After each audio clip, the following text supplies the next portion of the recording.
Good day. How's everyone doing?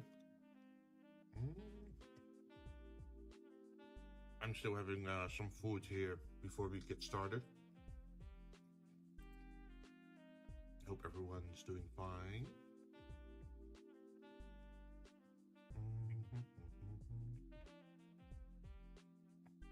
Let me go grab my code again. And then add it, of course.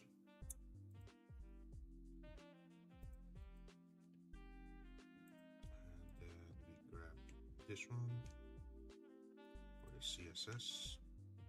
And then this one for the JavaScript. This. And then if I run it, we got a D&D encounter generator again. So let's see, where were we last time? I think we were working on the states. Yes, so all the states are done. I changed some names a little bit around to make them work a little bit better. And I added some new things as well. And some changes to the layout after you press generate encounter. There is the average party size, of course. The average average party level. There's the party size and the encounter difficulty. I feel like I should probably give modifiers to the end reward, currency. Right?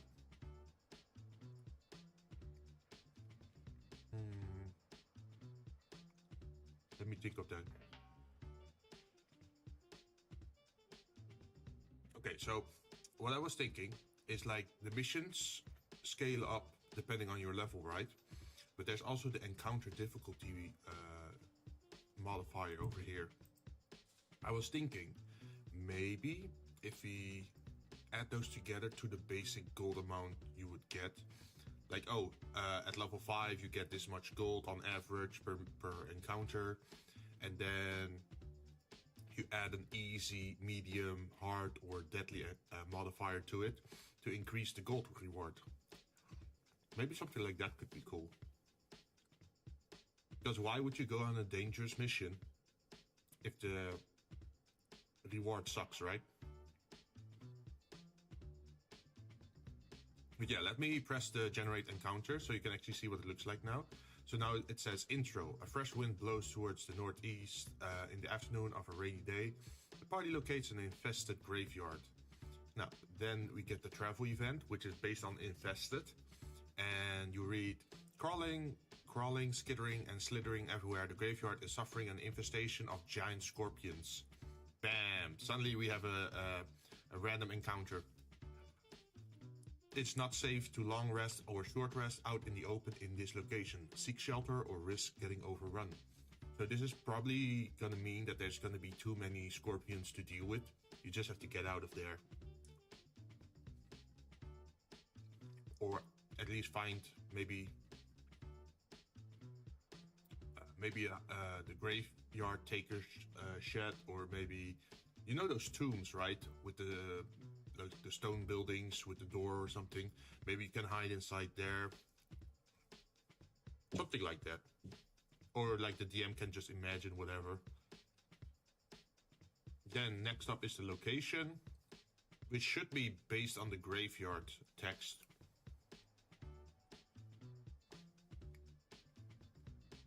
And in the graveyard, it could be a wilderness or a dead event. Dilemma.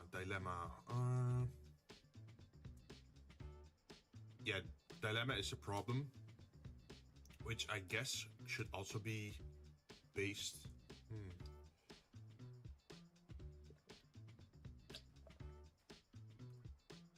Should also be based on the location, probably. And then there's a chance for the twist.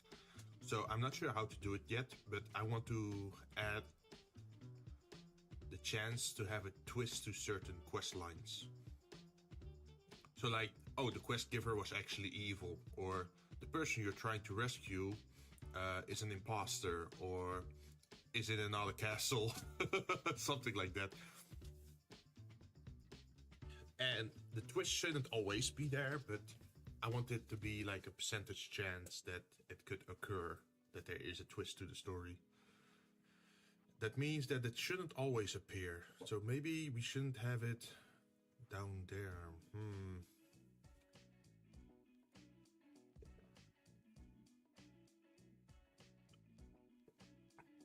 Something to think about. And then there, of course, is the reward. If the party succeeds at solving the presented dilemma, they can receive a reward relevant to the dilemma in the form of currency. I'm thinking about removing currency and always giving currency, but then have other things happen. For example, at the moment we have... Yeah, at the moment here we have currency. So let's remove currency as an option. And then change the text. The quest reward. Quest reward. Where's the quest reward?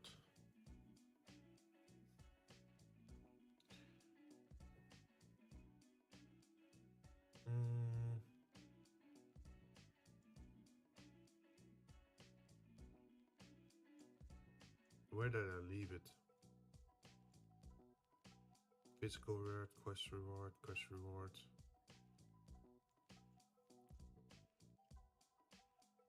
Oh wait, here it is. If the party succeeds at solving the presented dilemma, they can receive a reward relevant to the dilemma in the form of...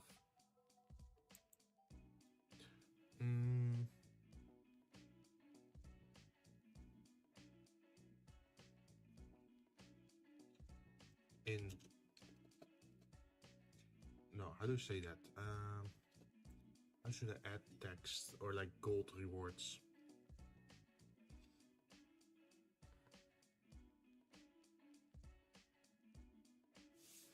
If the party succeeds at solving the presented dilemma, they can receive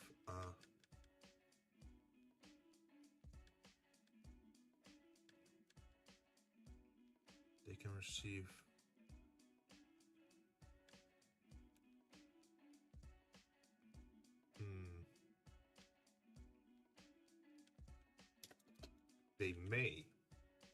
Maybe that's a better one.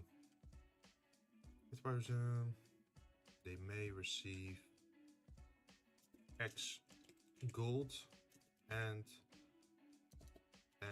child reward relevant to the dilemma in the form of information.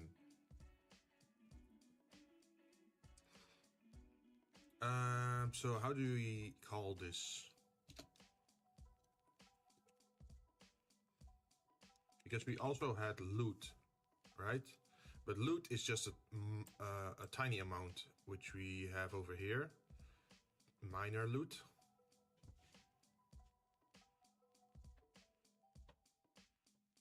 But then we also need like big loot, pretty much.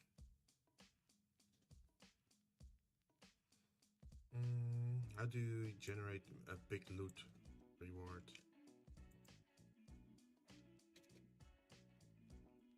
You can just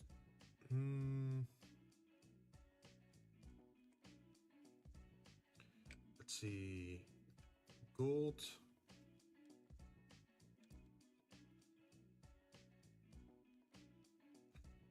Should we make it read it from a table or?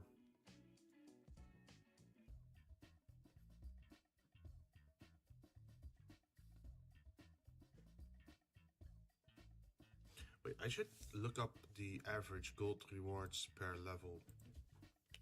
Gold per level.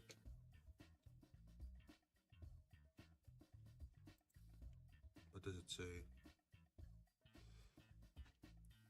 So at level 1 you have your starting gear. At level 2 it's around 100G, 200, 400. Okay, we can just capture these values.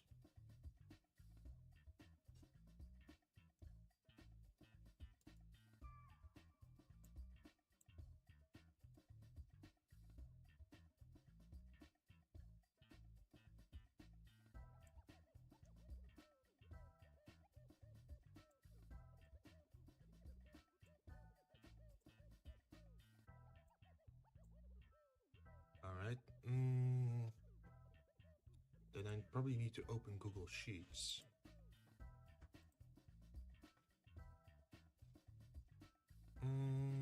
Google Sheets, Google Sheets, Google Sheets. One for DND. Make a new tab. Yeah, you guys can't see this on your screens because I'm opening it in a separate screen. So we got level 1 plus, wait, is this plus 1. Copy, do that 21 times. And the first one, we have 100G, then 200G, then 400G, then 700. PC wealth upon reaching level 3000. 5400. Oh wait, I should definitely remove the G from the numbers, otherwise they won't work in a table. 8600. 12 1 2 3. 17 1 2 3. 21 0 0 0. 30K.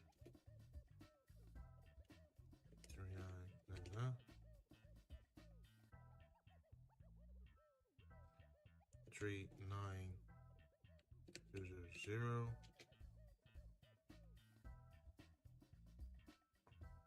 Damn, you earn a lot of money at the higher levels. I can't imagine. I have never had that amount of money in D&D. I once had a D&D campaign where our DM just permanently gave us too little money. We couldn't even buy potions or that sort of stuff, which really sucked. So because of that, I just began scavenging everything. Like whenever we fought animals, I was skinning them. Whenever we were in a temple, I would steal everything from candle lights to carpets and try to sell that off. Well, if I didn't have to do that, the DM would probably enjoy the encounters more as well. But because he was holding back money from us,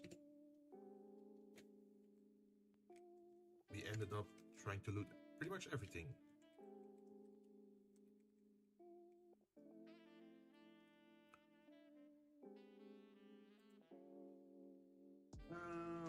PC wealth upon reaching level rounded amount.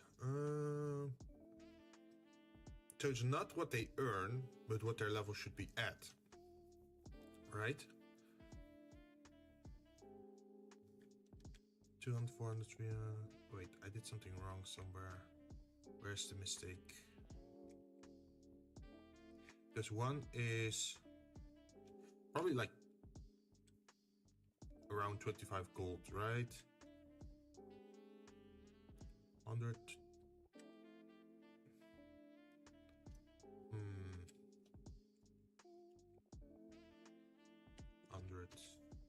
100, 200, 400, 700, 3,000, 5,400, 8,600, 12,000, 17,000, 21,000, 30,000, 39,000, 57,000, 75,000, 100.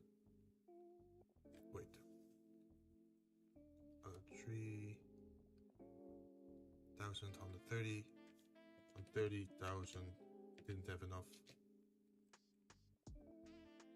zeros in it. And then 214,000, 383,000, 552,000, 20. Oh, they call it 20 plus. Okay. Hey Skeletor, how you doing? We're playing, well, not really playing, but we're working in JavaScript at the moment. To give you an explanation, is that I like to play D&D, and in the future I am planning to be a DM maybe for a group of Vtubers, if they still like to play. And for that sake, I'm making a D&D encounter generator, so I could quickly make up like encounters or situations to play with in those kind of games. And it has modifiers for level and party size and that sort of stuff. So I don't have to keep manually thinking about it. I can just press the button and then it will pretty much generate a foundation for an encounter, and then you can like build on top of that. For example, if I press over here, it should scramble this option and give something new. So as you can see, a strong wind blows towards the northwest in the night of a misty day. The party spots a ruined chapel. And then for the trophy event, it says like, it's hard to imagine its original state. It's clear this location was faced with catastrophe. If succeeding a DC 6 perception check, the party spots, and then they find a small reward. And a diary written in a language they do not know.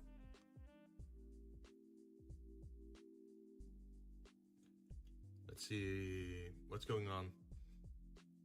Hey Jinn, I'm just here to say, yeah, because internet providers being pippy poopsy. Alright. Oh, poo poo. Oh, poo poo. Yeah, that happens. But thanks for joining anyway and mentioning. I was just talking about how this generator works. And then afterwards it says, it gives a location description, and because it's a chapel, there's a religious text to the location where it says like, after getting closer, the party sees the chapel is covered in symbols featuring 5-stringed harps made of leaves, which is the symbol of Milil, god of poetry and song. And then you can see it's inhabited by zealots and seem very vigilant, which can change. Sometimes this word is changed to paladin, or changed to clerics, priests, all kinds of like religious groups pretty much. Same with vigilant. They could be cautious, they could be friendly, they could be welcoming. It could be anything pretty much.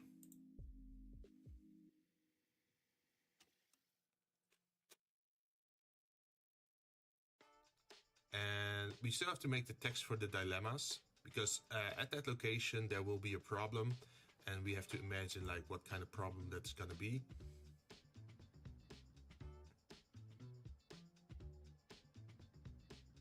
But for now we're still changing the gold reward, I think. Yes. So that's what I'm doing first. Where's the other tab? Oh, there it is. Wealth upon reaching level.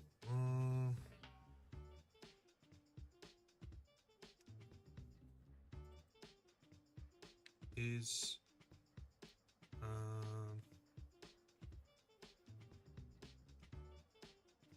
this? No. Is this minus this?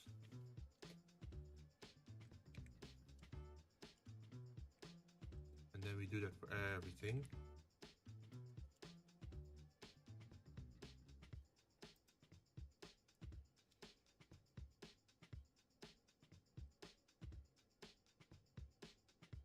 So at level 2 you should be getting a reward around 75 gold, and at level 3 you should be getting 100 coins. That seems fair.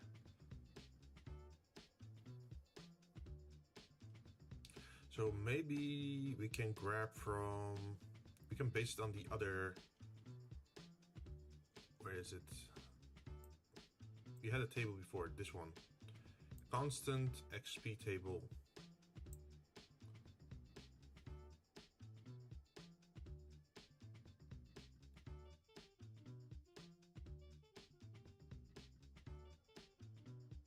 I think we can just copy that, right?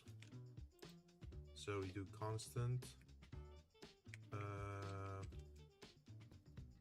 level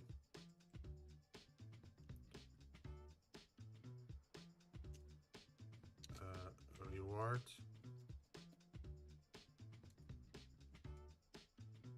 My A sometimes doesn't work, which is kind of annoying, but can't really do anything about it. So we call it leveled reward table. And then for level 1 it is, wait, let me go back to the tab. It's 5. It's 100. It's 200. It's 300. Is, oh, that's a sudden change.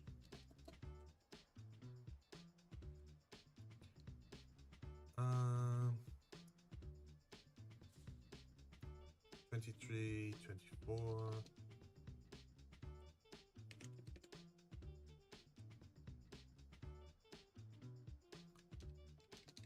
3 times 200. 3400. Then they earn 5,000. Then they earn. Wait, why would they suddenly earn 4,000? The level after it. 9,000.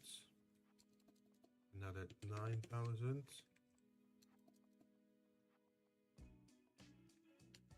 I think something went wrong there. Let me double check in a bit.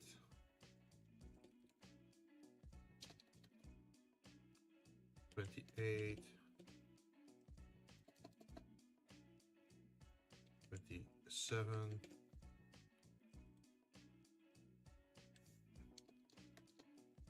8400, and then, oh, that's a big number. 1, 2, 3. And then the same number over here, 169,000. Okay, let me double check this if I did that correctly.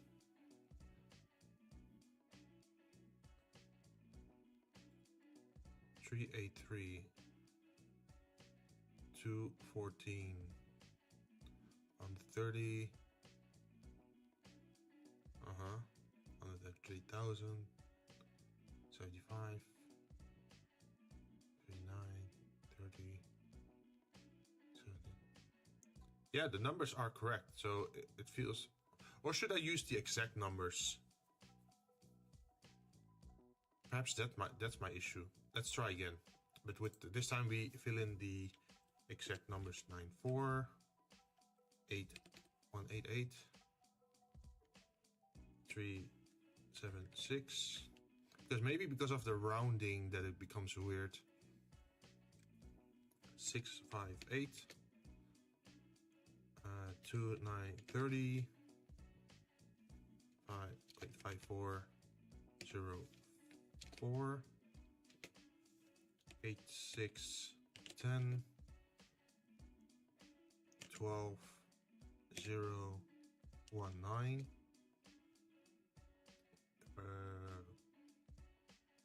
16563,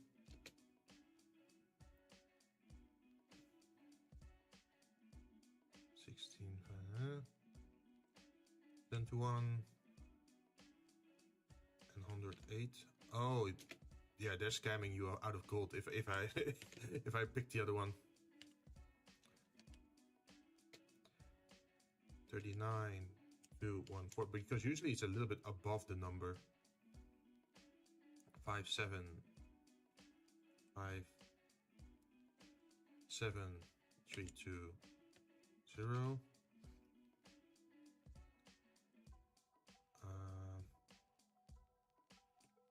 7, 5, 4, 2, 7, and then 103, no, 102, 5, 8, 6, and then 129, 7, 4, 5. Where's the next one?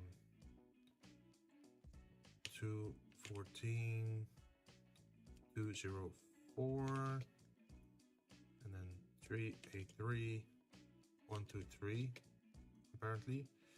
552, 042, and then 85, oh wait, 805, 420. And that's the amount of money you should have at every level.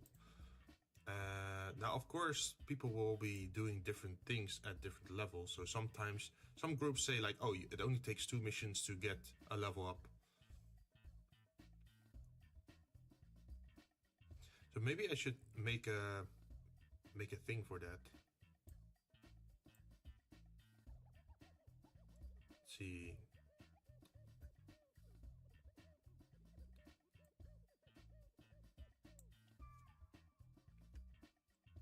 So maybe I can, let's see, input type, number, party level, average party level.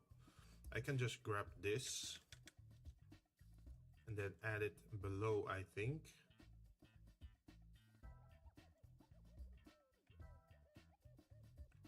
Select.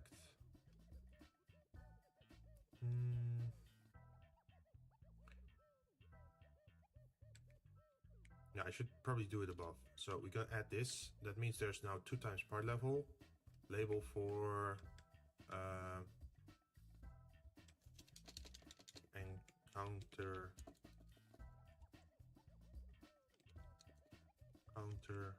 per level. Label how many quests.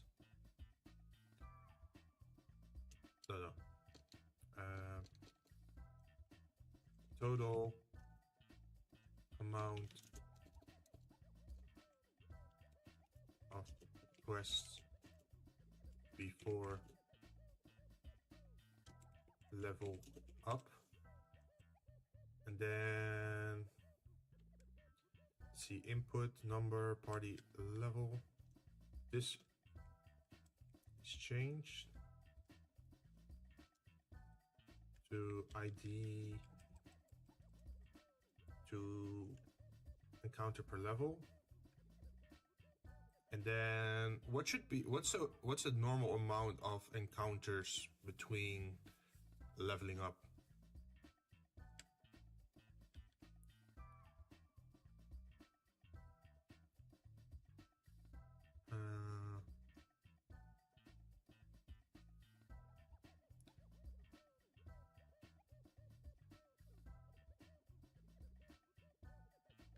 Let's just put 99. So people can, like, imagine being stuck at level 1 for 99 encounters. That sucks.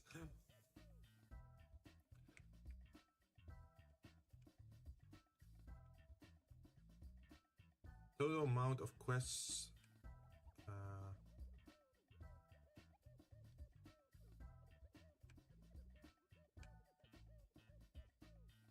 How to say that? Like total amount of quests? No, encounters, right? Between.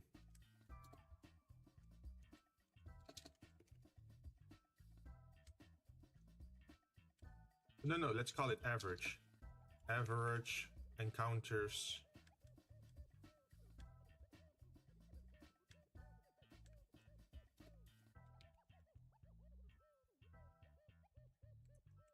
Average encounter count between level ups. Let's call it like that.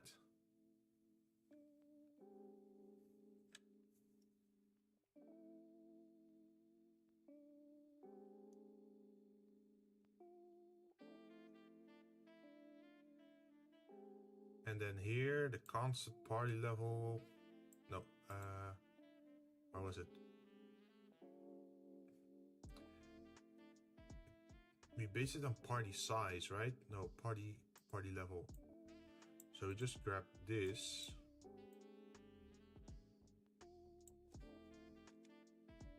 And then add it below.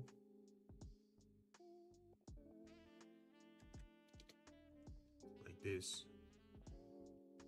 Then we call it encounter per level.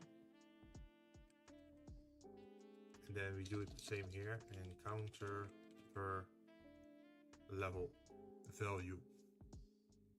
We run it, see what happens. And now we have an extra line added here that says average encounter between level ups. And people can fill in whatever number they want, and that will matter later for the gold amount. For now, we are still we're going back to this. Gonna delete. Oh no, shit. Encounter per level. Yes. I accidentally changed the XP table. Well, I actually wanted to change this one.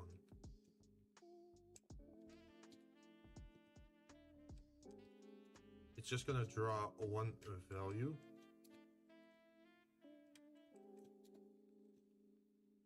Like this.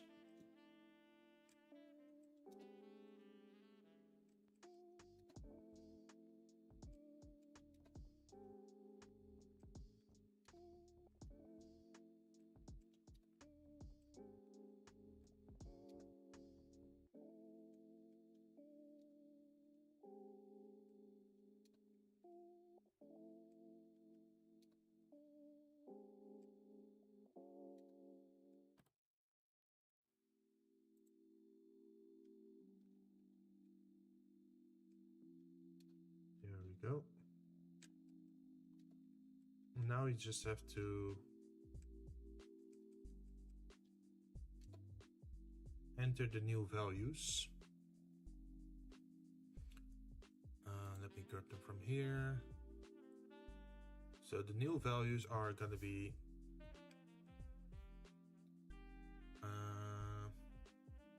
why is it exactly that number? 69, 94, 188. 282.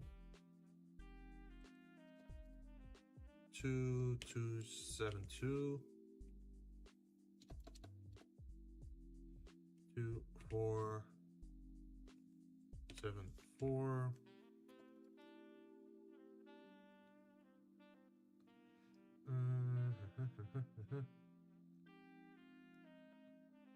2472. 3206. 3409.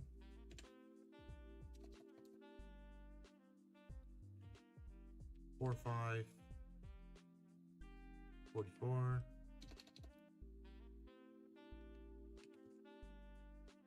45. 9053. 9053 again.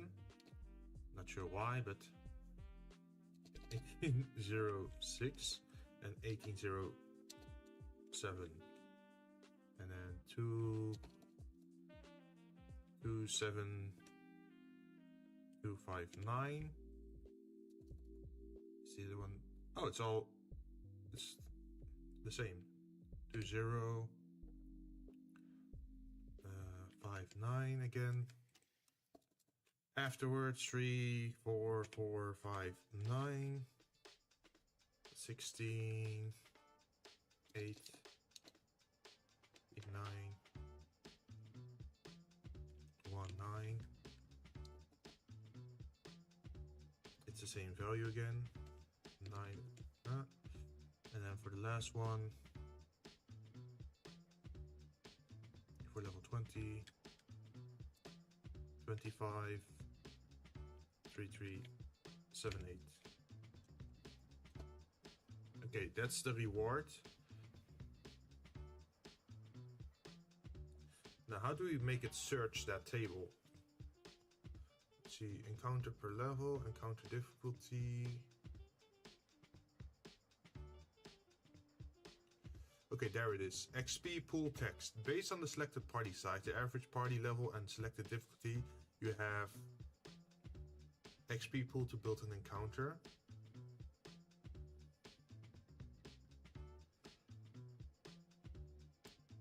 We grab this one. We copy it, because that's the encounter XP. And now we change the name to level table.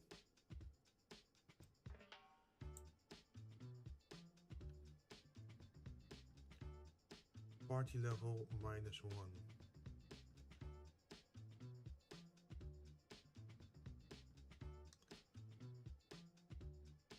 Difficulty index. Wait, I'm gonna have to need a helpline for this one. I'm gonna ask ChatGPT how to do this. I have a table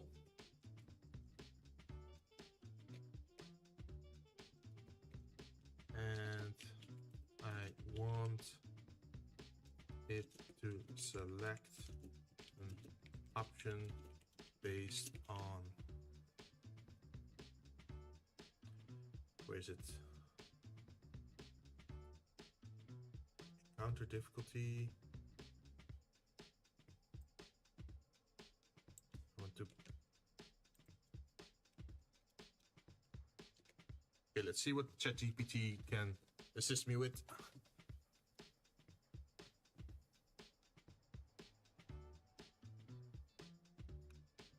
You can use the value from encounter per level to index level and select appropriate reward for that level. Here's an example, you can do it.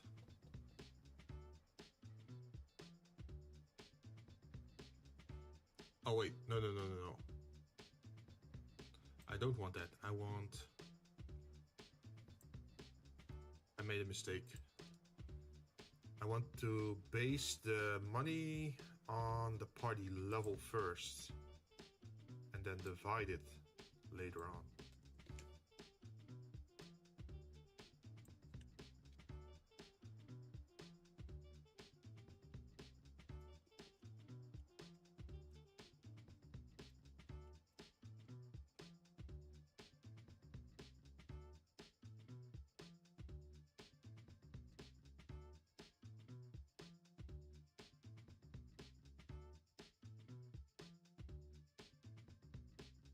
Let's see.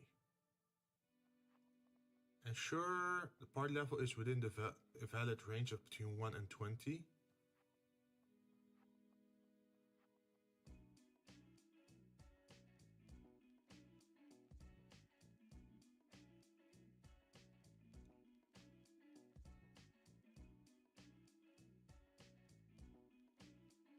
Wait, huh? How does this work? I did not expect this code. Let's see.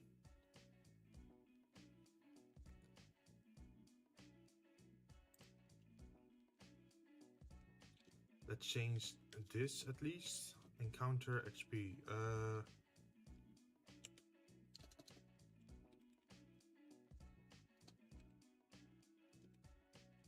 Gold per level.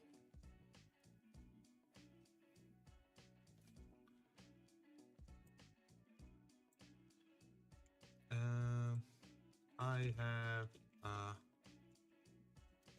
that has to compare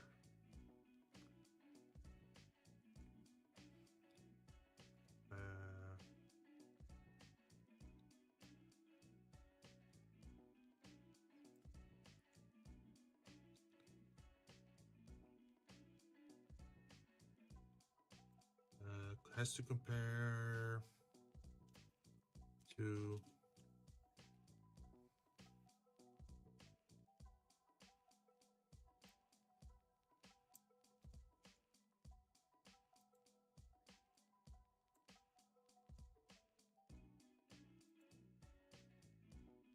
based on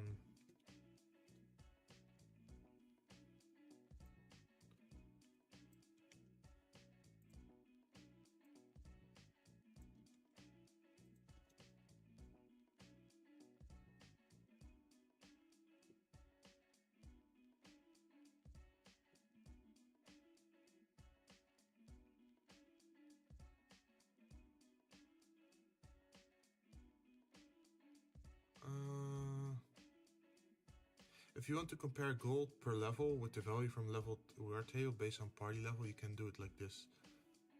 No, I don't want to compare it. They're misunderstanding it.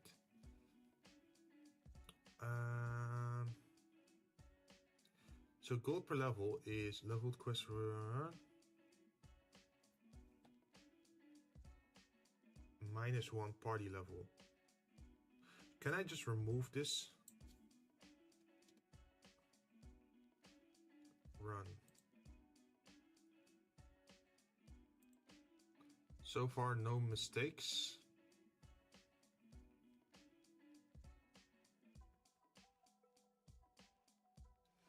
So if I enter gold per level later on as a text option, as a literal text option, where is it? Where is it? Where is it? Where is it? All the way down below. I'm just gonna test it to see if what I did actually works. Where's my text? Okay. Reward.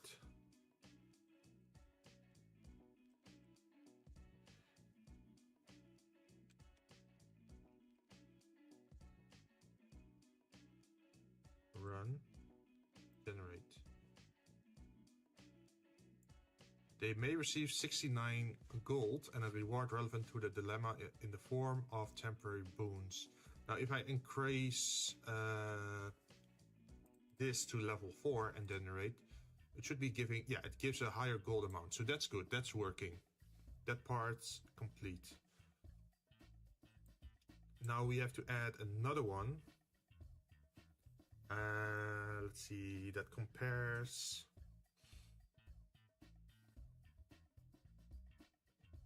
Let's see, where is it?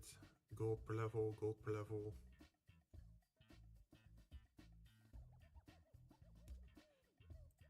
There it is. Const gold per encounter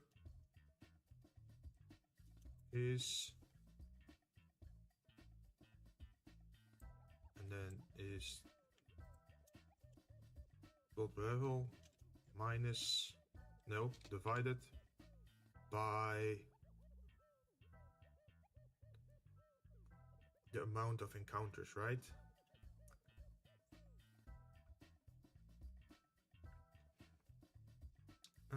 Party size, party level.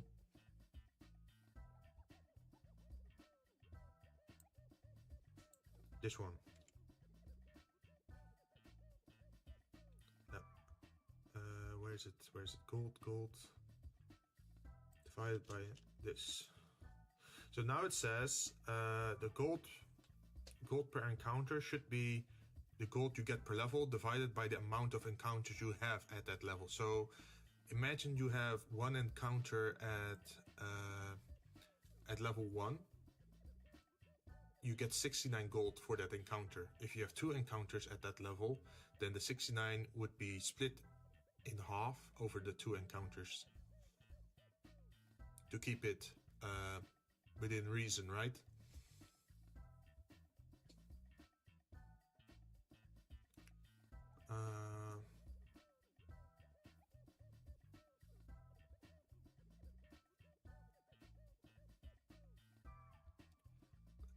Let's see.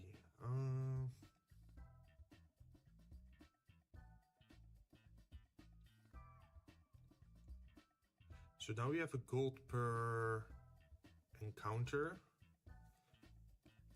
but we should also add another thing to that, and that's the difficulty modifier, right? So can we do this and then times we don't have it yet, but difficulty reward multiplier.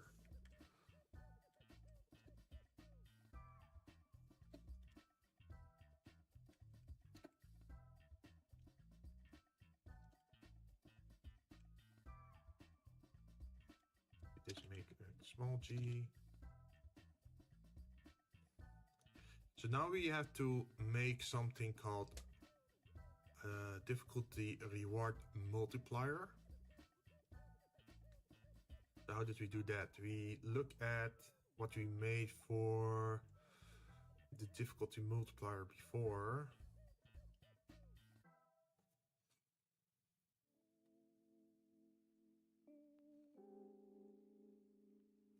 Generate a random race. No, where is it? We need the value. Oh, here it is. Encounter difficulty modifier 0, 1, 4, 6.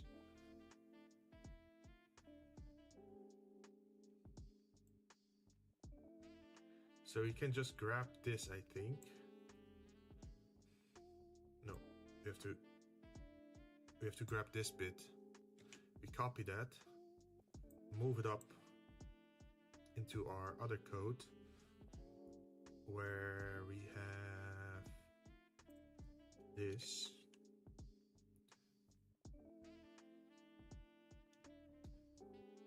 And then switch encounter difficulty.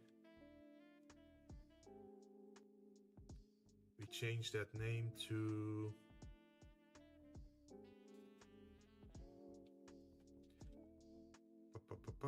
encounter difficulty. We have to change that to a different name. Wait, why is it being weird? Oh wait, maybe I can't add it over here. Maybe I have to add it below. Okay, let's do that. Let's go back to the other one. There it is. Encounter difficulty. Deadly.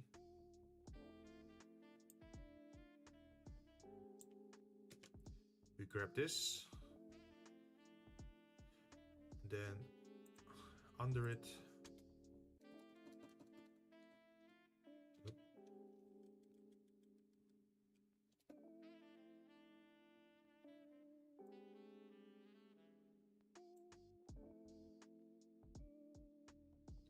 Oh, I didn't grab the whole. Okay, so calculate skill check. Party level, encounter difficulty, roll.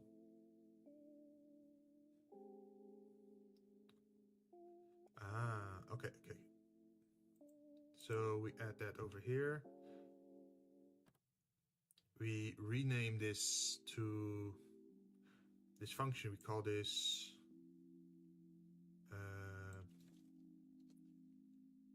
encounter difficulty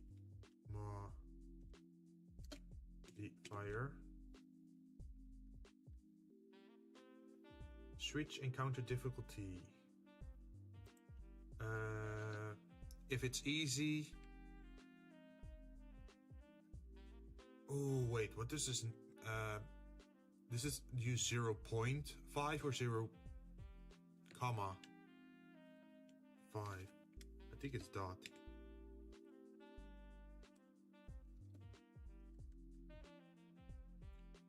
Uh, 1.5 and then twice. I think if it's deadly, you have to get twice the reward, right? That should be fair. Because they're literally like risking death. Default is, if they can find it, is 1. Return modifier. We don't need to roll a d6. We don't have to halve that value either.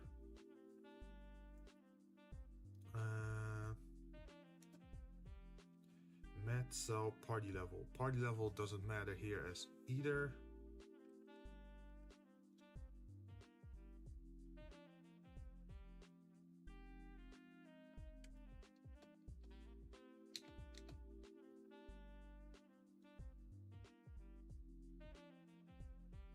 We don't have to call upon the roll d6. We don't have to call upon the party level here. It's just encounter difficulty. If I'm correct.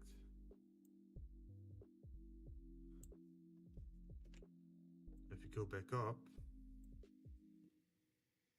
we should be good now. Default to 1 if encounter is not recognized.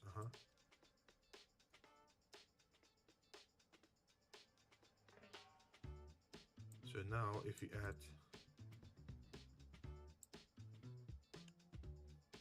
counter difficulty multiplier is called.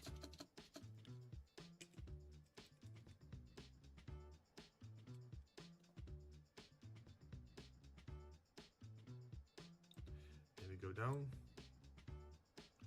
What was that multiplier again?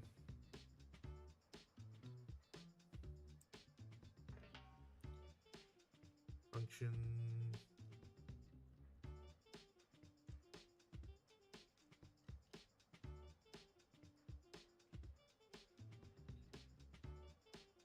encounter difficulty modifier multiplier.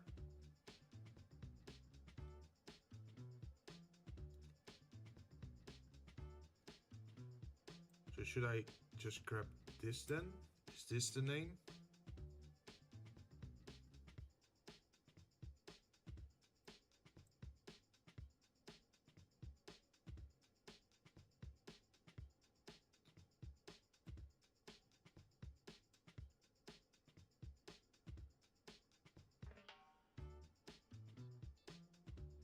Not sure if this works. I hope it does.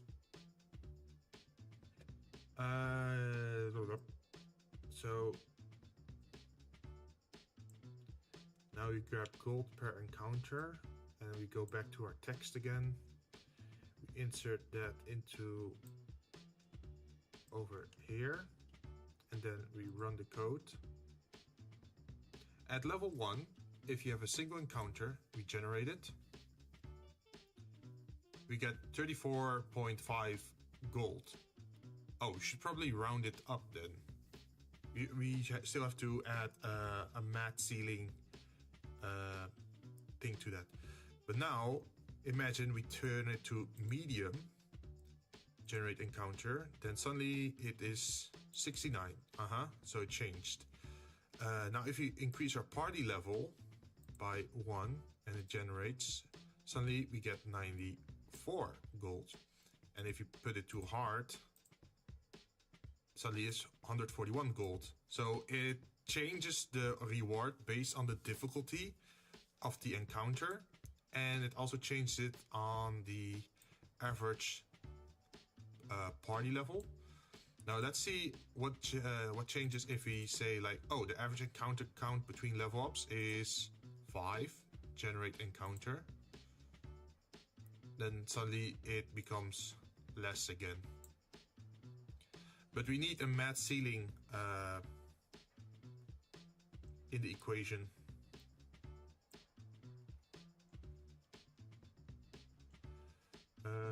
We used those before. Matte floor.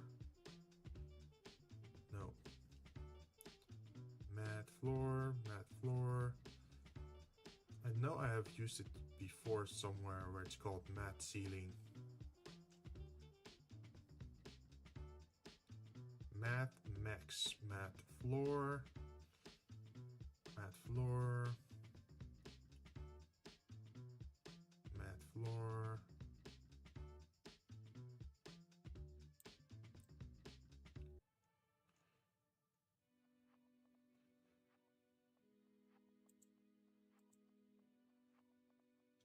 Is it matte dot ceiling?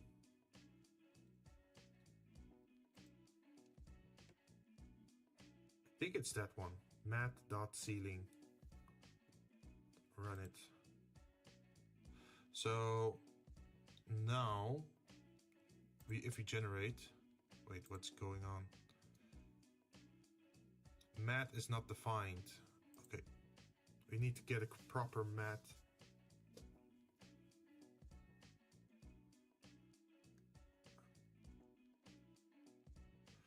Options, matte floor, random. No. Where was it? I think below. Matte floor, random, matte. Matte, matte, matte.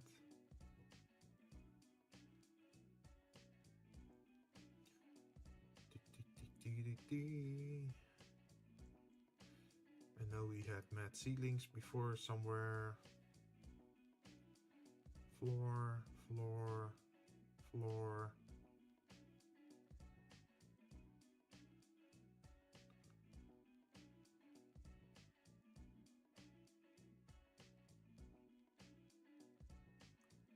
Where is our matte?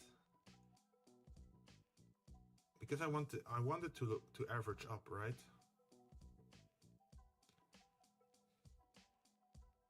Oh, here. Matte seal, open parenthesis, and then close. And then we add this thing at the end, I guess. Matte ceiling, no.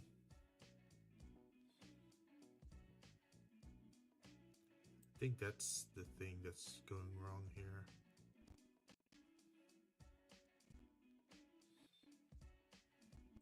To enter this, and then we also need to enter that and run. Let's see if it works now. Generate. Matte is not defined. Oh, is it capital? Is it capital M? Yes, it's capital. Math. Run. Generate. Matte ceiling is not a function. Oh, is it matte seal?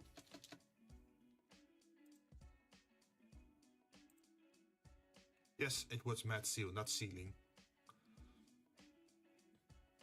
If the party succeeds at solving the presented dilemma, they may receive 35 gold. I should specify per person, right? And a reward relevant to the dilemma in the form of information.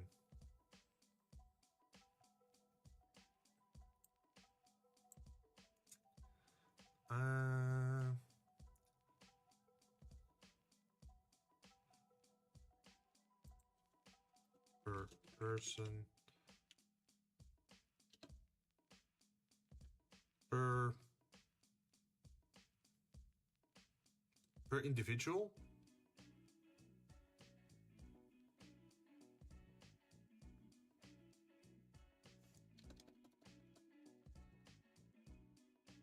They may each receive gold and a reward relevant to the dilemma. How should I say this?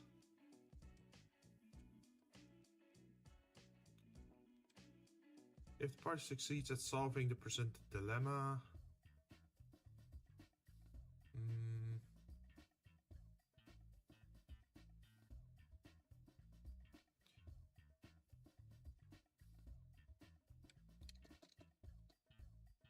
they may receive gold per person, per individual.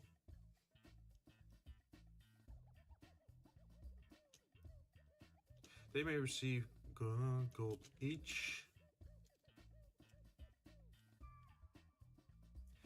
And a reward relevant to the dilemma in the form of a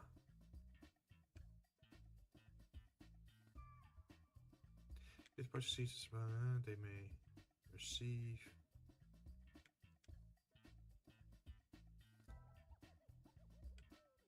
how should I say that? They may receive rewards equal to they may receive rewards equal to gold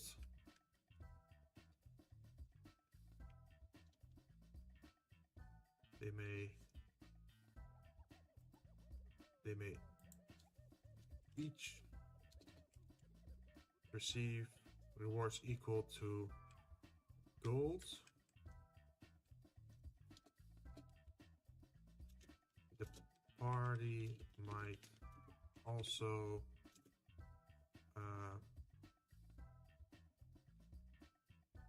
be rewarded. I don't know how to say this. If the party succeeds at solving the presented dilemma, they may each receive a reward equal to that amount of gold.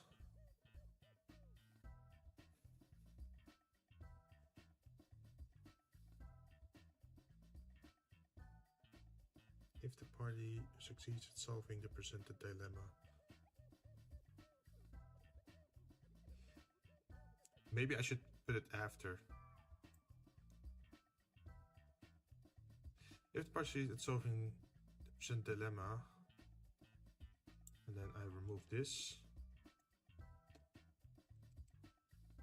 they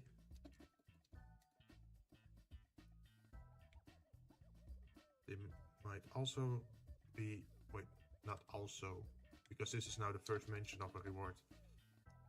Succeed at solving the presented dilemma, they might be rewarded a reward relevant to the dilemma in the form of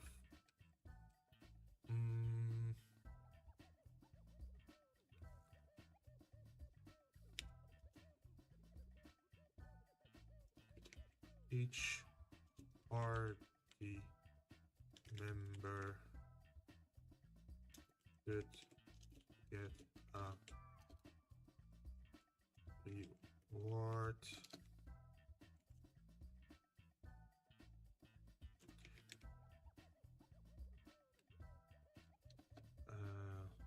valuing up to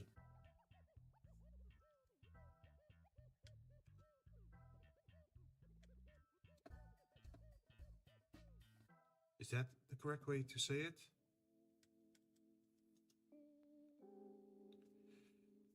Okay, let's run it. Let's see what it does. Generate. Okay, so now in the reward it says, if the party succeeds at solving the presented dilemma, they might be rewarded. Reward. Oh, that sounds so stupid. They might be rewarded.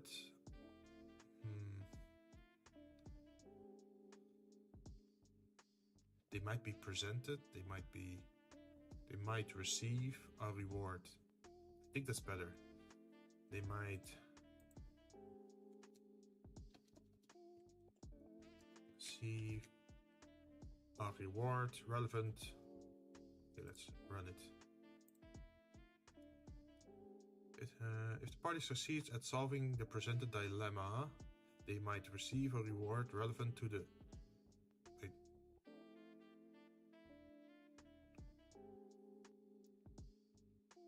It sounds so weird. Relevant to the situation, maybe.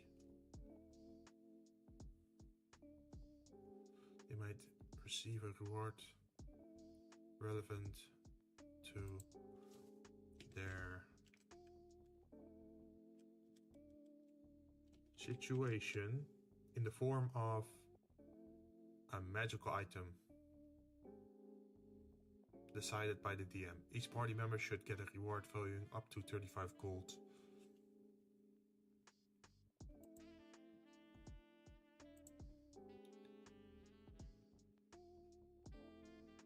That works, right? So now if you put it to medium and we put it to, let's say we have 4 encounters. The average party level is 2. Party size is 3. Generate encounter. Then now it says, if the party succeeds at solving the presented dilemma, they might receive a reward relevant to their situation in the form of access to a hidden or restricted location, like a key, a map, or ritual, or... Wait, that's too many ors. Where's the text? You have to remove an or.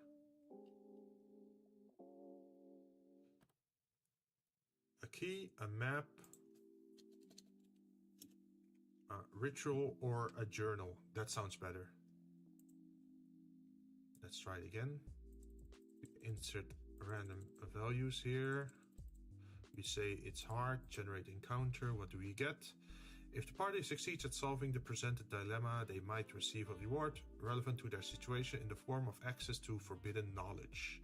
Each party member should get a reward valuing up to 853 gold. Wait, why is it so high?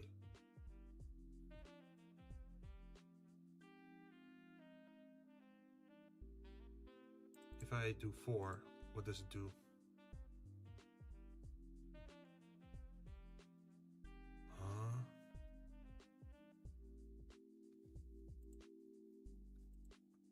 Okay, so the average party level is 8, and the party size is 5.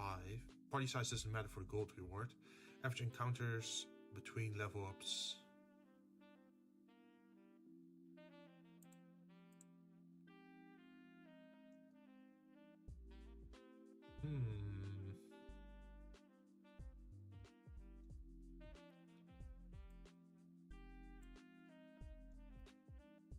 You should change that.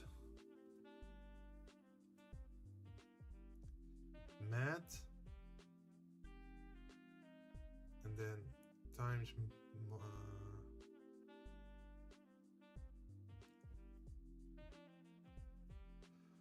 I think the order doesn't matter that much, right?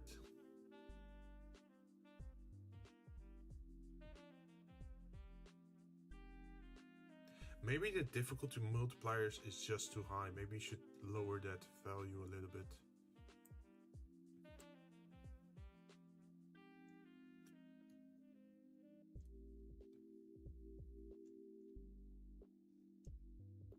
Where is it? Where is it? Where is it? Where is our numbers game? Is it at the bottom? Difficulty index. No. Where are you at? Are you at the top?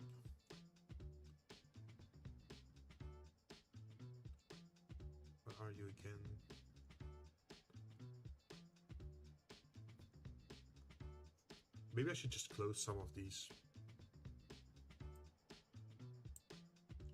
Because these are like very long lists of material components that are not of importance right now.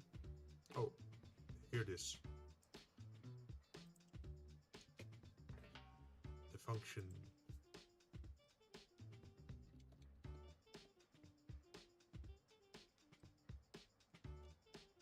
There it is.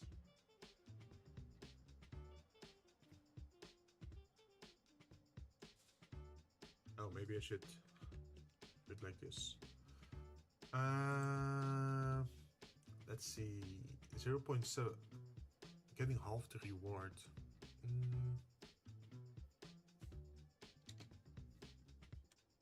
7.5. 1.25. And then 1.5. Maybe that's better. Run. Okay, so what happens now? Clear console, minimize, generate. It might receive a word. Remember, should get a reward valuing up to 52 gold. At level 1?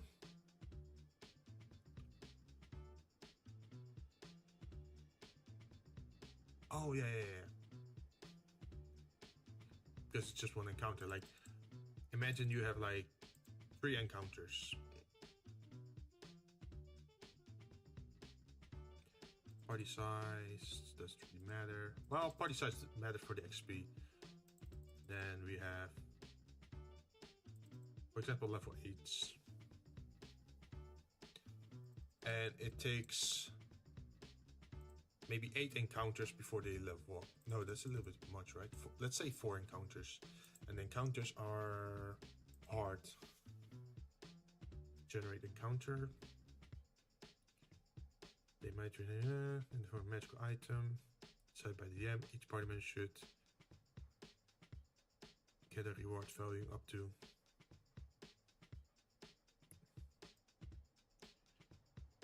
I should specify something more. Each party member should get a reward valuing up to in items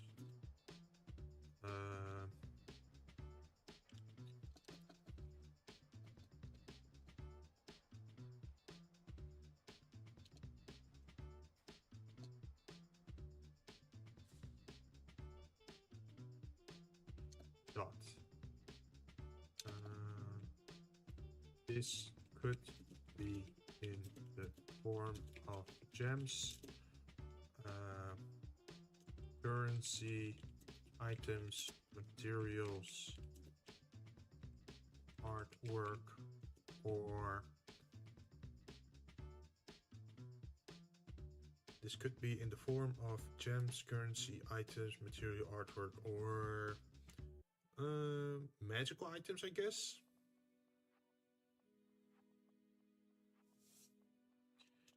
Magical items. But if you do that, then I should probably remove the magical item option from the list, right? Like this. Otherwise it's stated twice. Run. Generate. If the party succeeds at solving the presented dilemma, they might receive a reward relevant to their situation in the form of relics or artwork, like paintings, statues, jewelry, or a heirloom. Each party member should get a reward valuing up to 52 gold. This could be in the form of gems, currency. I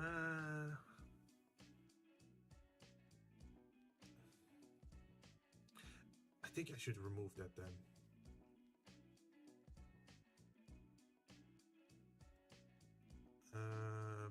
Because I'm already mentioning painting, like artwork.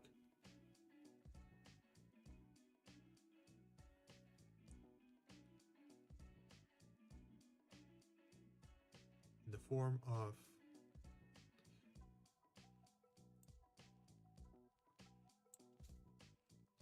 Shouldn't I just say this, like, in the form of a relic?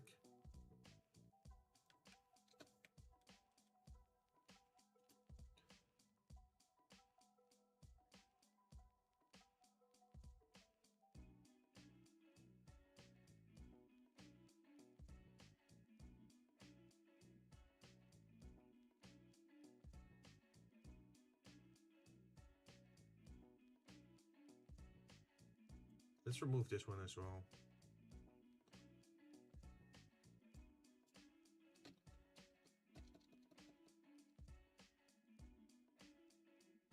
And then we go down and change the text a little bit. Materials. It could be in the form of gems, currency, items, rare ores, crafting, tools.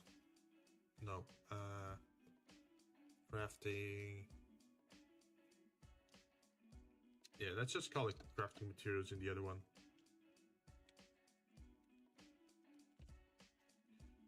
This could be in the form of gems, currency, items, crafting materials, rare ores, artwork, or magical items. Run.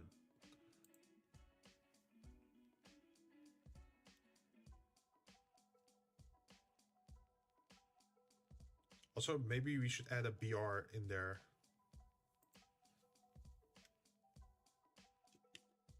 BR.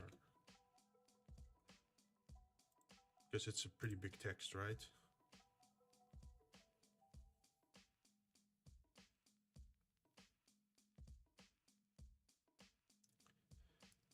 Also, I think the text about based on the selected party size, average party level, and selected difficulty, you have 25 XP pool to build an encounter. I think that should go to the dilemma area, right? So let's grab that.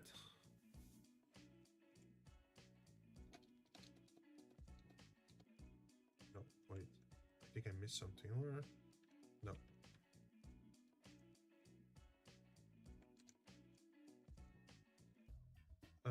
Where is it? The twist, the dilemma. Run. Generate encounter. Of course, it starts adding weird things. We need a BR.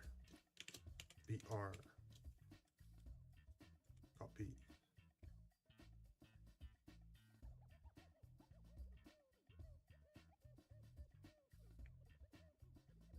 Huh. Maybe I should add a BR to every little bit.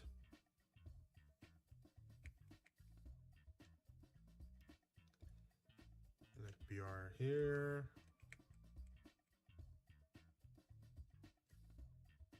Then BR there. BR here. BR there.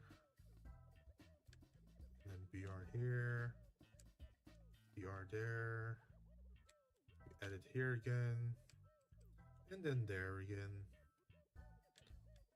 and then here again, there again, and then there again. Move this one, and then at the reward we also added. Let's see what it changes. Run, generate encounter. It increases the. Yeah, that's fine. I'm okay with this. It helps at least a little bit.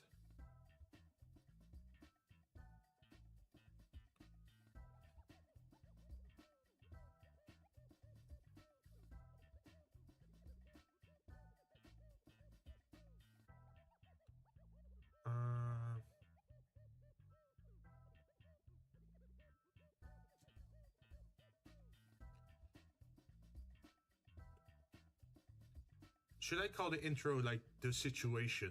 Like the situation. A fresh wind, northwest, afternoon, dusky day, and it's at a flooded tunnel. And then for the travel event,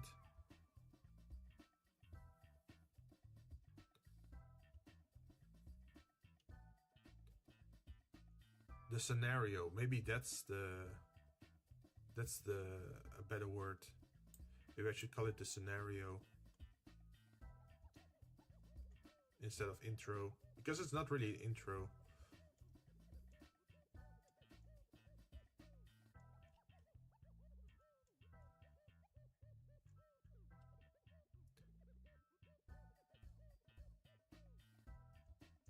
Wait, where's the text again? Like, there's so much text now. I keep losing track of where everything is. Travel event intro. The situation. Let's see. So now it's called the situation. Travel event. Location.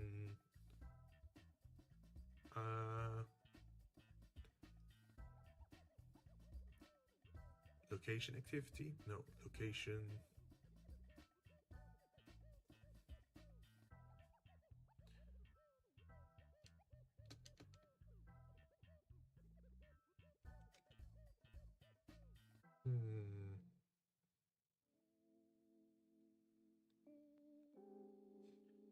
The situation could also work for a location, right?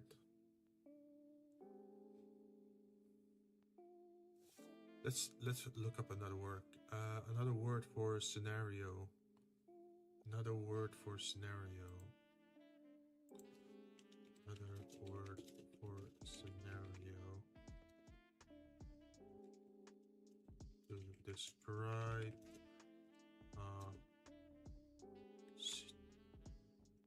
situation at a location.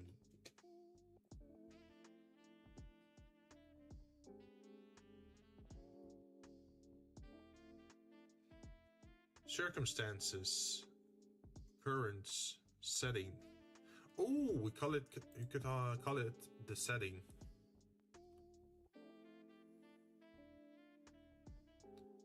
Predicament. That's also cool.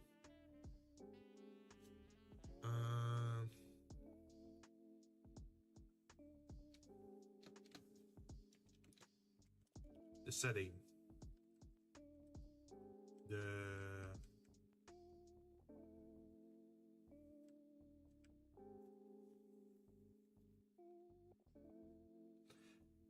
travel.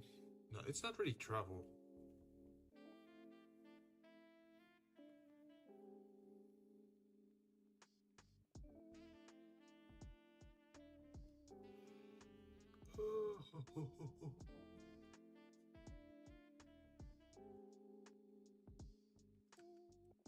I guess the scene would work better.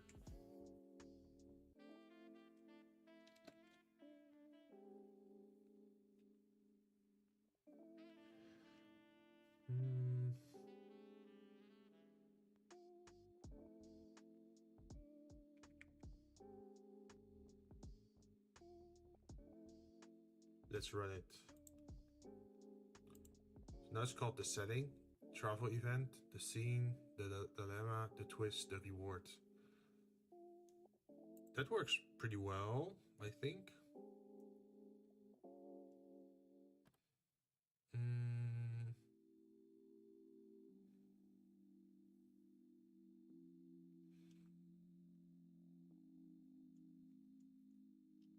I'm having another thought, by the way.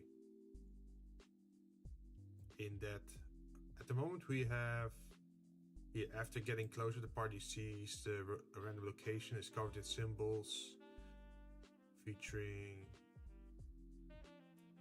Okay, no, never mind. That's already the location.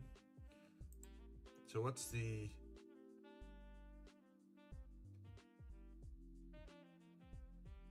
quest?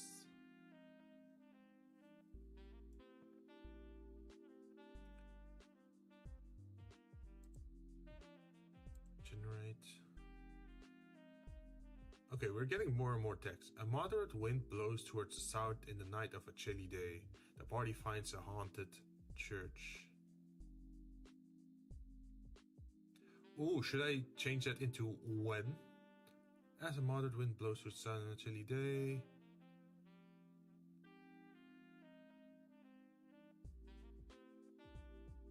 No. As a moderate wind blows through the sun. The party finds a haunted church. And then the travel event is like, oh, you can't sleep here because, hey, it's haunted, so you are too stressed out, or you can't relax because there's like spooky noises. The scene. After getting closer, the party sees the church is covered in symbols featuring two cogs with 4 spokes. It's Gone, the god of craft. It is being inhabited by inquisitors and seem very vigilant. The dilemma.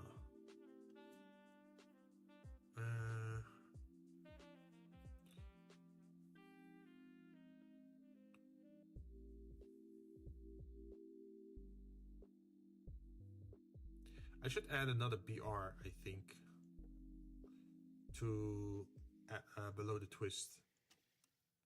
No, above the twist, I mean, sorry. The twist. There we go. Run it. Generate it. Yeah, at least there's a little bit more text to it. Let's see. There was also the thing of us maybe removing this bit if there is no twist, right?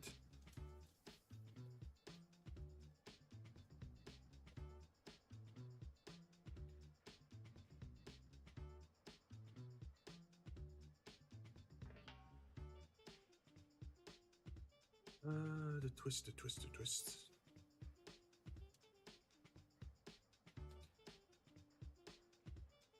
So the twist should only be there when there's a quest giver, right? So we can grab this.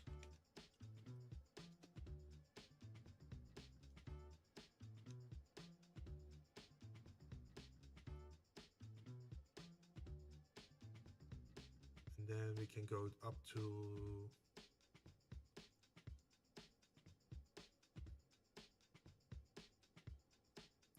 insert quest twist.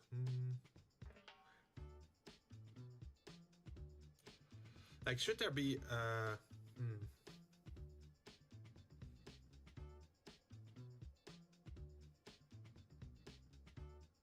you know what? Since we don't know how to add it specifically yet, let's just put it back.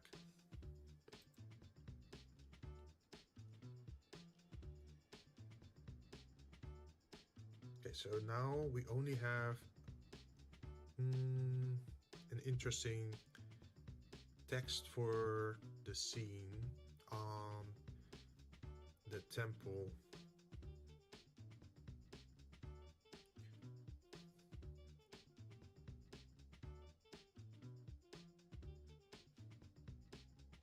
And over here, there's a 4th event. What are the 4th events?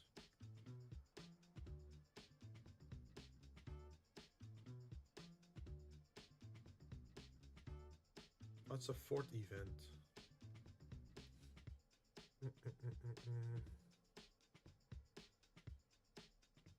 Oh, I remember.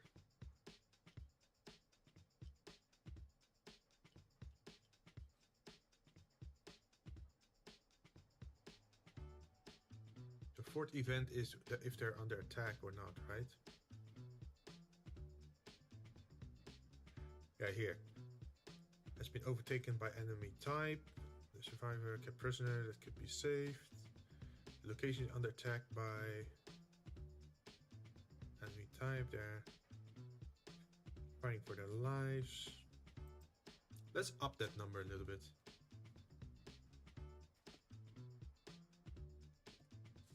Four, I think.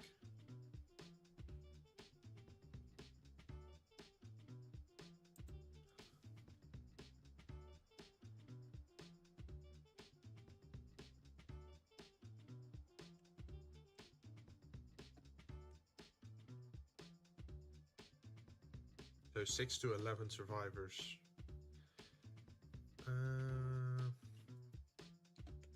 Let's make it 3.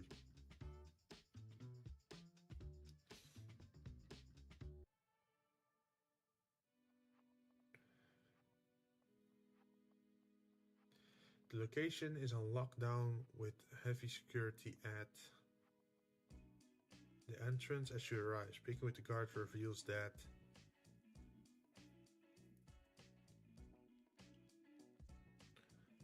yeah, I think we have enough fort situations.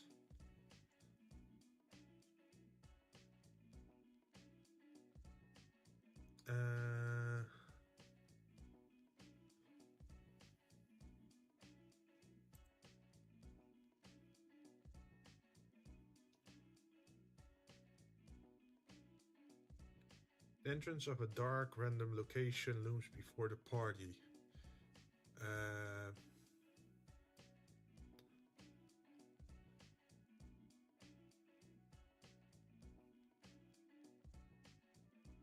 How should I continue on with this?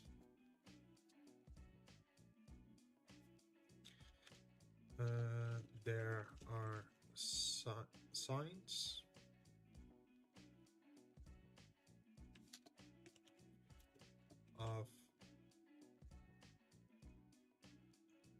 of life.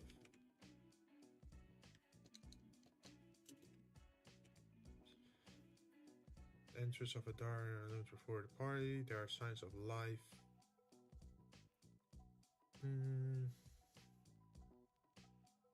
At the entrance.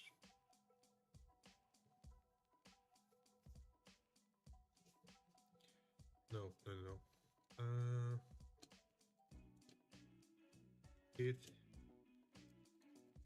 It is inhabited by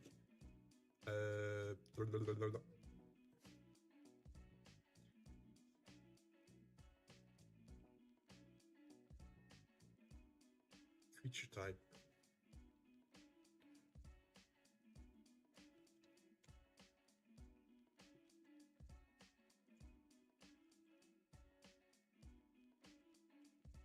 That's how you do it, right?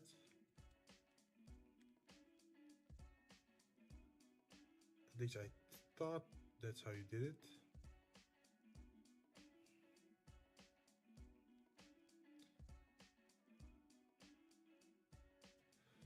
There's something. This should be blue. Is it all small? Is it big C? No. Or is it enemy type? Yeah, it's enemy type.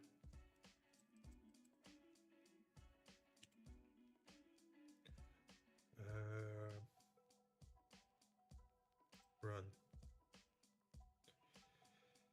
The entrance of a dark, for example, cave looms before the party. It's inhabited by enemies.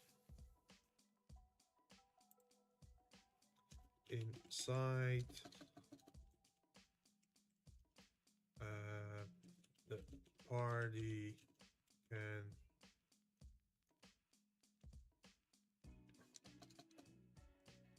should I do the survivor thing again?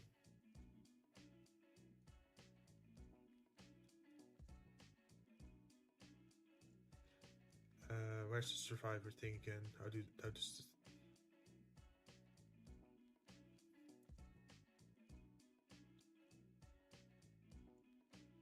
Inside the party can...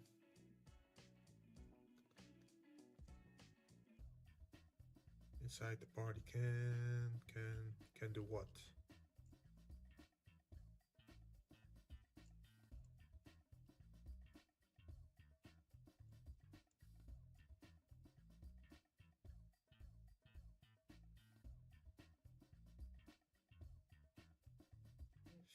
Ooh, survivors.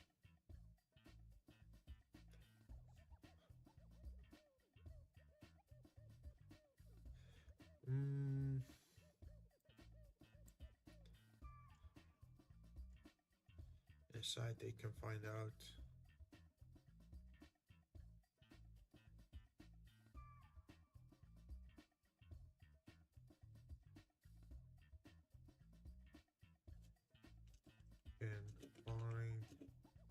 then it's like the survivor check, right? Survivor.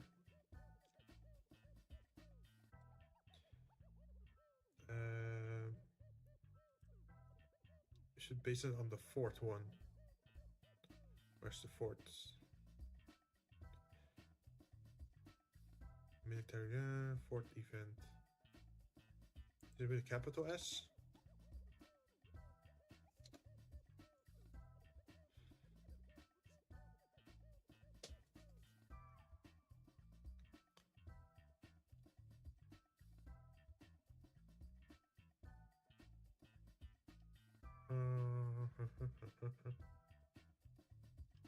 Where were we again?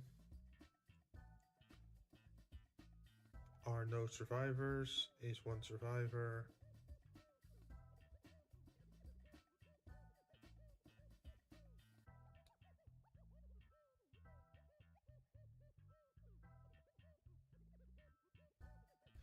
It's, how should I say that? Inside the cave, there, and then survivor status.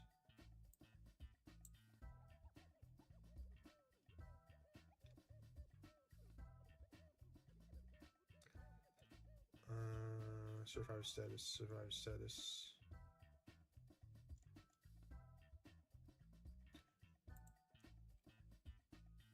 Status like this.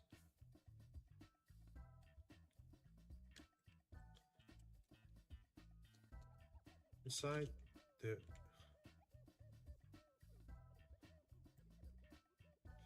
just gonna grab this inside the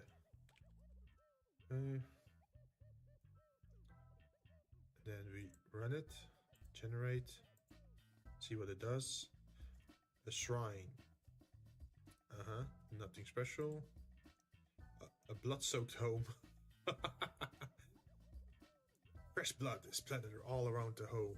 Something gruesome must have recently happened here before the party's arrival. By succeeding a DC 6 perception check, the party will find 2 Arakokra corpses. If the party passes a DC 6 investigation check, they will discover that they have been killed by underground enemies.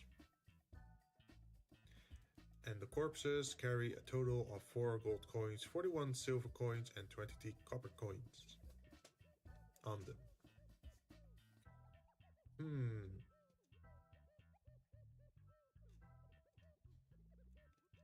You know what?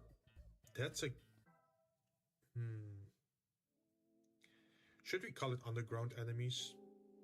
Because it is a cave, right?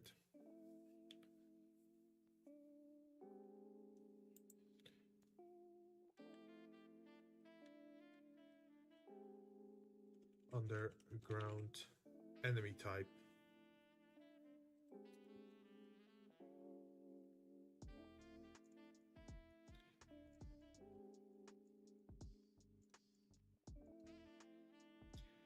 And then underground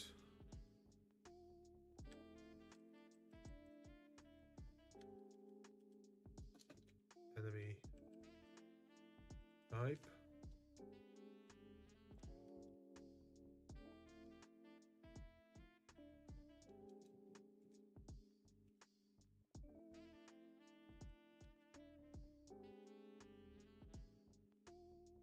At the moment it doesn't exist yet, right? The underground enemy type.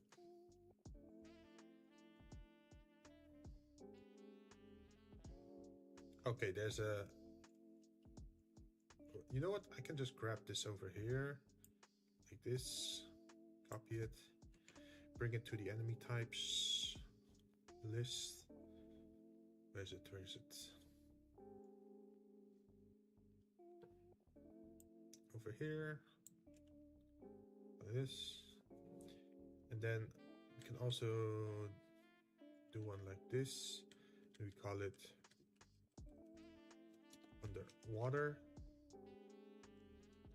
Maybe I should do this instead.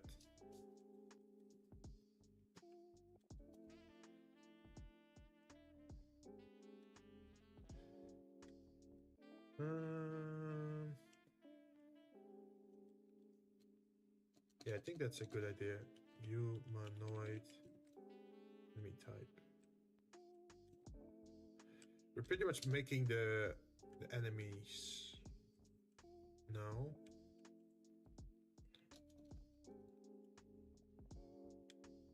Under dark.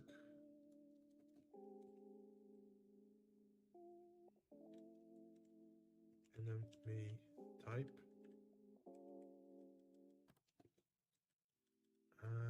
Dragons. Dragon enemy type. Hostile animals. Didn't we already have an animal type?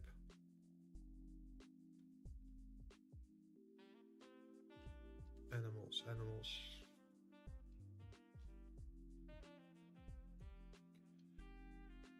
Oh, there we are. Generate animal. Ape, badger, bat, bear, boar, camel. But camel isn't really aggressive, right? Imagine you say like, oh yeah, it's a cave taken over by camels.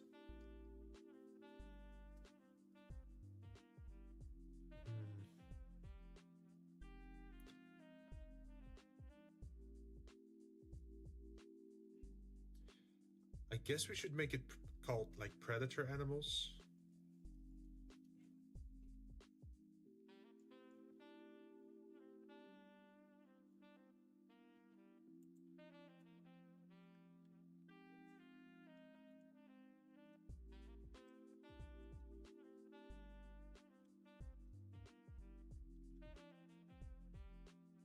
Or animal enemy type.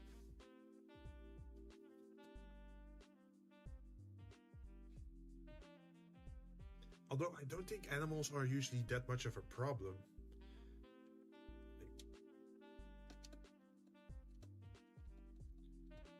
I think it could be funnier if it's more like, oh, you have to rescue this tiger because it was stolen by goblins. Keep the tiger alive and return it to its owner.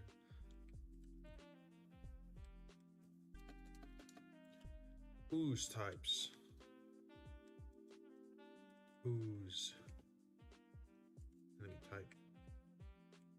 And then we have monstrosity.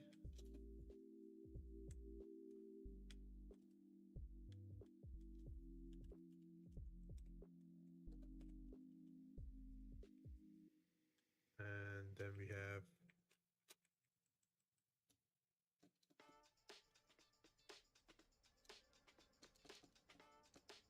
elemental enemy type. Tribes. Is it called tribes though? Like tribes could be kobolds. Let's see, kobold, goblins, Goliaths, maybe like a witch coven, something like that.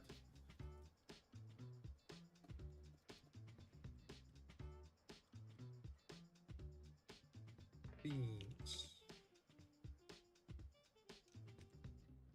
Fiend enemy type.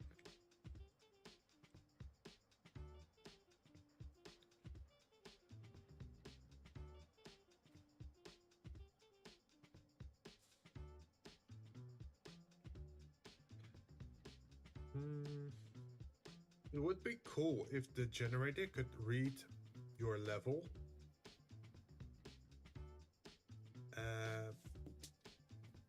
How should I explain this? Imagine you are level 4, so you are only facing, for example, imps. But the moment you are level 8, it starts introducing difficult versions of fiends. So you're no longer just fighting imps, but you're also fighting like higher enemies. But I have no idea how to do that.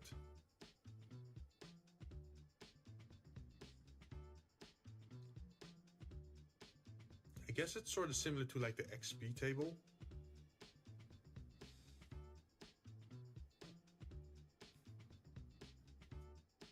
And we can solve that later with the actual enemy type.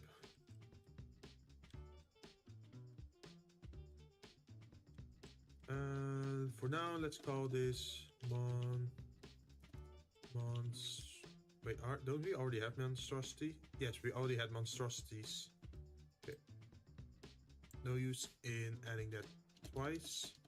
Beasts. Beasts are just animals, right? So we can remove that. Demons.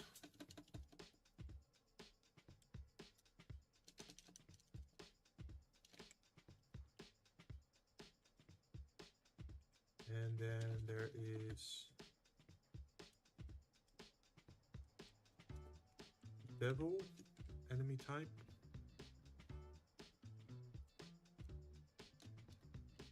And then there is celestial, enemy type. Water enemies. Shouldn't be a problem.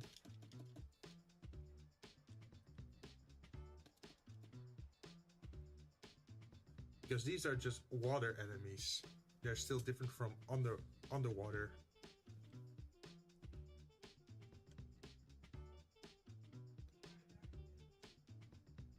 Huh, that would be a weird situation. Imagine you say like, oh, this area is burning. It's a burning tower and you're dealing with underwater, like you're dealing with sharks.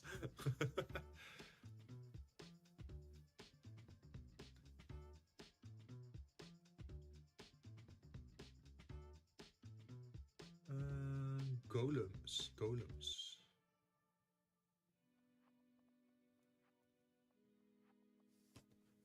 Yeah, we can do golems.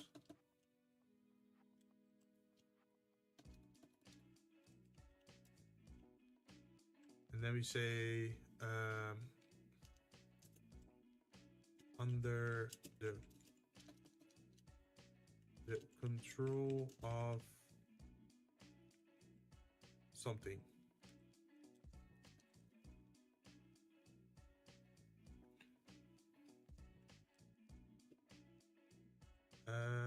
Caster type. So the caster could be a wizard, a warlock, a sorcerer, like something like that. Something like that.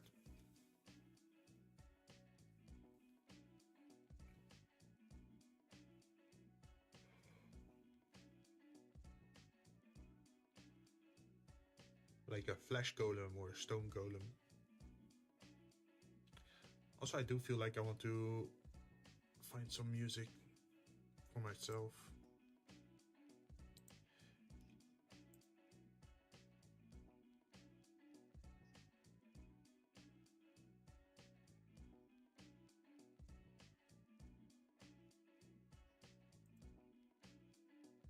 Wait, what's going on here?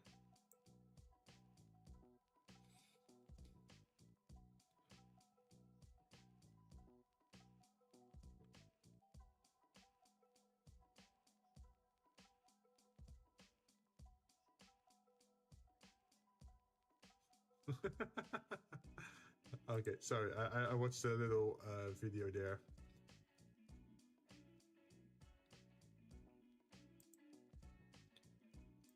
Oh god, all these horrible commercials. I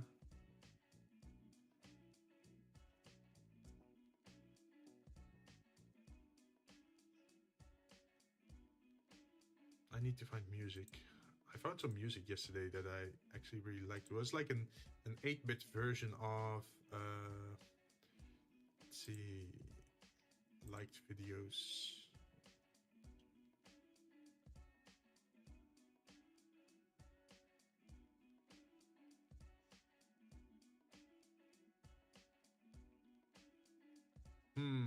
Not here.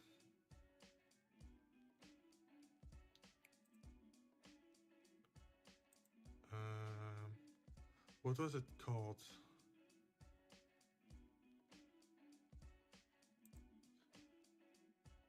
I think it was like Stardust Crusaders Theme 8. I'm not sure if it was actually 8-bit or something else.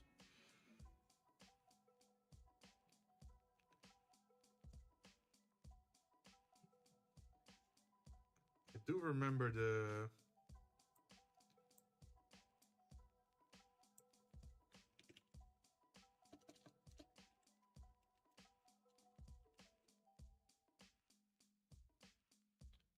Oh, I found it.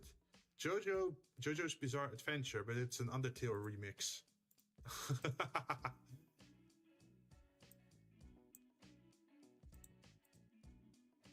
Oh, also there's another thing that I wanted to talk about.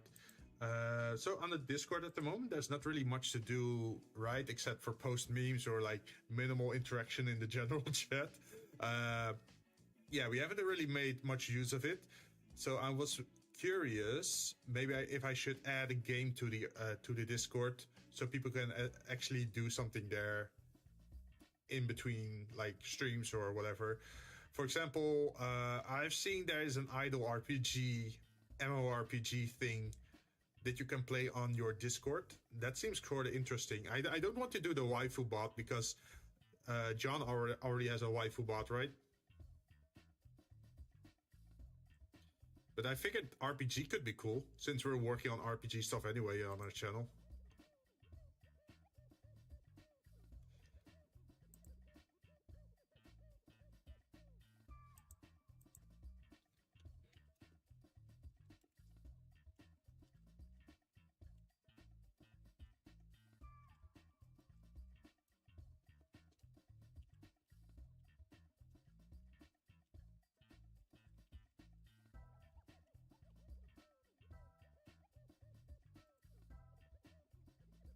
Yeah, it's called Idle RPG, and you just use it by inputting commands in the chat, like going on an adventure, attacking, defending, and that sort of stuff. And then you can get better weapons over time and sell your old stuff. Look kind of interesting. Also, talking about waifubot, I should probably try to roll, see if I can get anything interesting.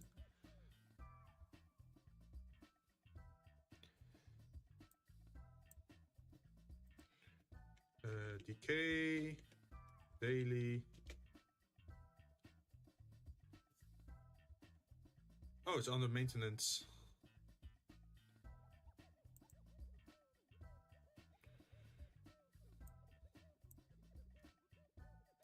Oh, okay. Apparently the bot is under maintenance. And it seems, I think John might be streaming.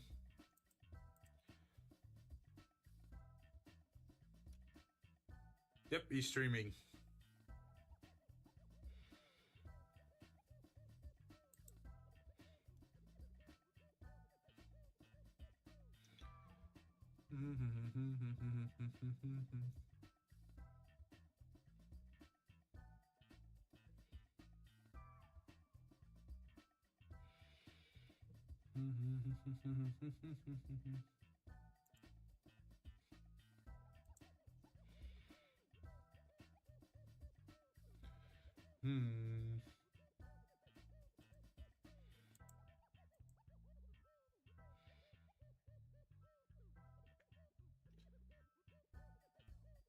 For mind flayers, I don't necessarily have to put things down, right? Like, I can just say it's under attack by mind flayers because mind flayers are already like wait, aren't like mind flayers part of the Underdark or not?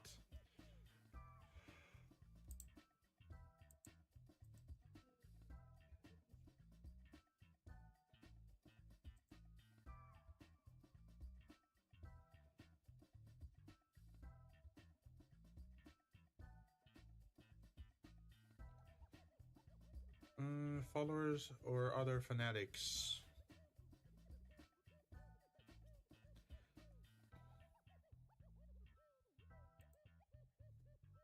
Under the control of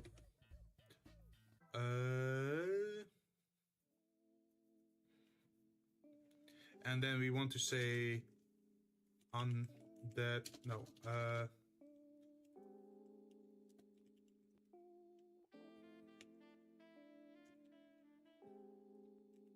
leader.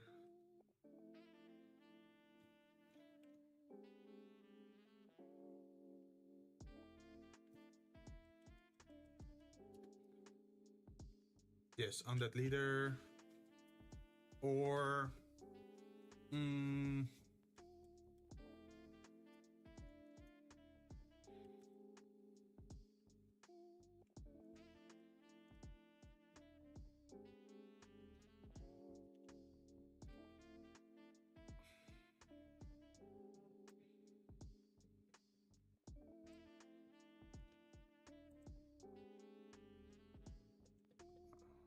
add this.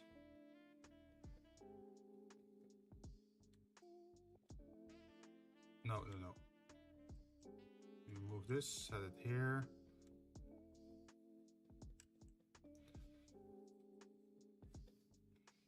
On that means under the control of on that leader or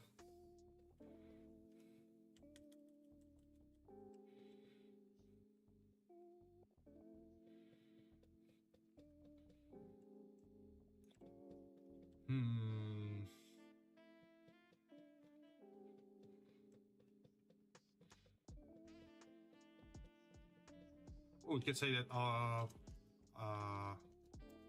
mighty caster, leech, vampire, something in that regard. But I do have to change a little bit of this bit.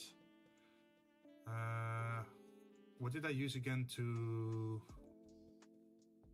make it pick between options? Oh yeah, here it is.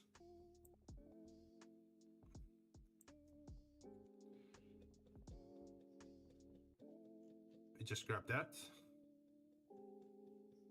We yoink it, and then we add it here. And then we say generate on that leader. And then we remove this and say on that. No. On that.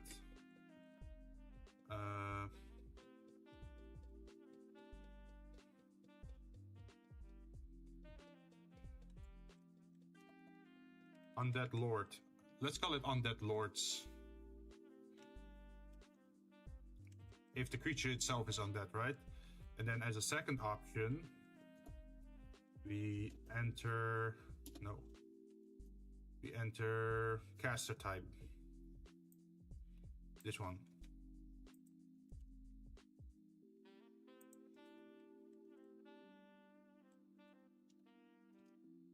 And then we remove the rest. This.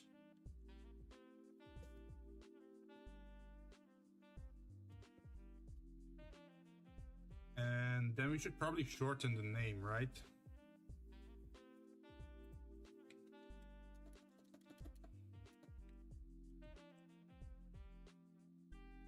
Yes, like this. So now you can remove this. Not that one. Wait, why doesn't it?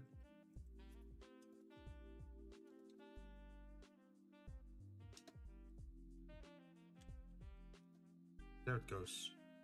Okay, so now it says, for example, a zombie under the control of a mighty leech, or under the control of a vampire, or under the control of, I don't know, a sorcerer.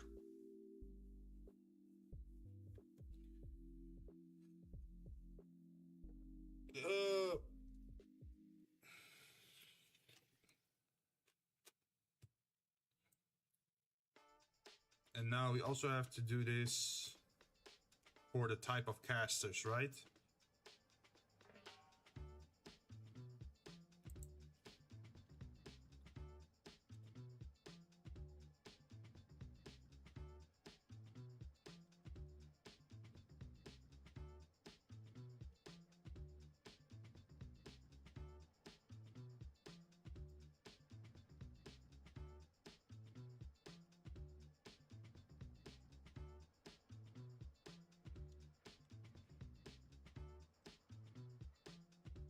Okay, so now we can just copy this over and over again.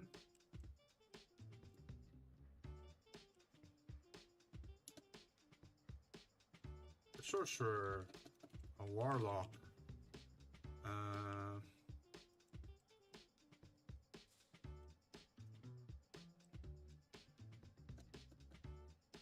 cleric,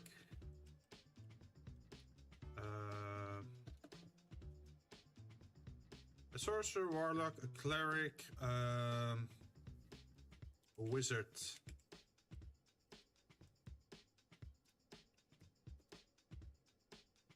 Sorcerer, warlock, cleric, wizard. What else is there? Sorcerer.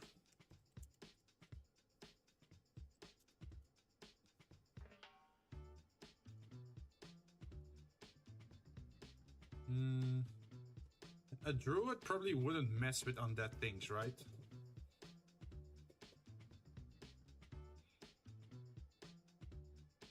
Although it could be cool if you have like undead animals.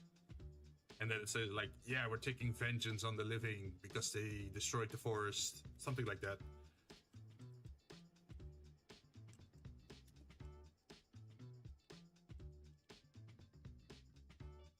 Nope. What's happening? Caster type. There we go.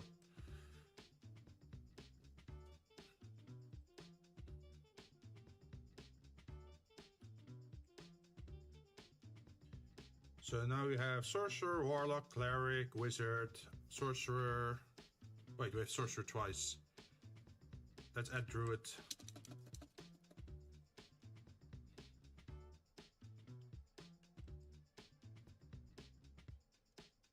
Since we have this,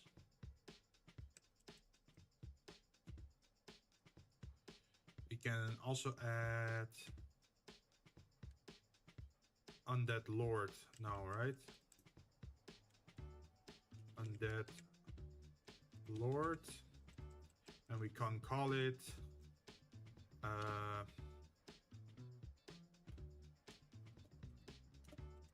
leech. Vampire.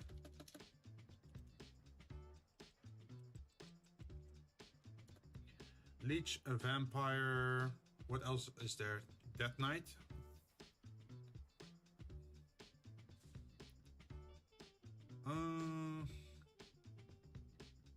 We could ask Google that probably, or Chat GPT.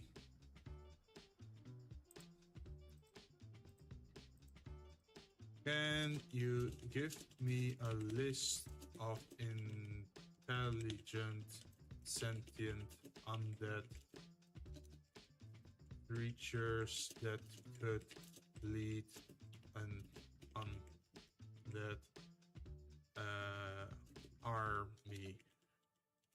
Like leeches,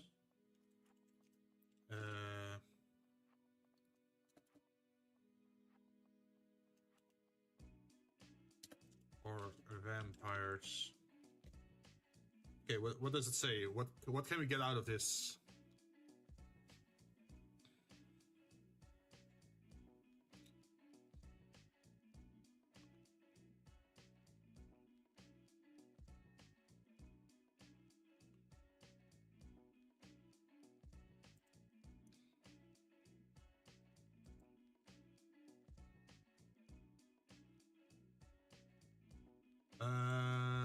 Limit the possibilities to actual Dungeons and Dragon monsters with stat blocks.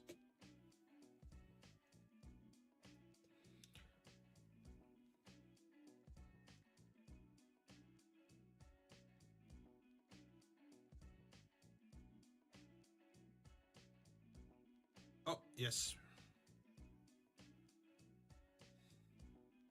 Here's a list of intelligent, sentient, undead creatures from Dungeons and Dragons with stat block that could potentially lead to an undead army. So we got the leech, a vampire spawn.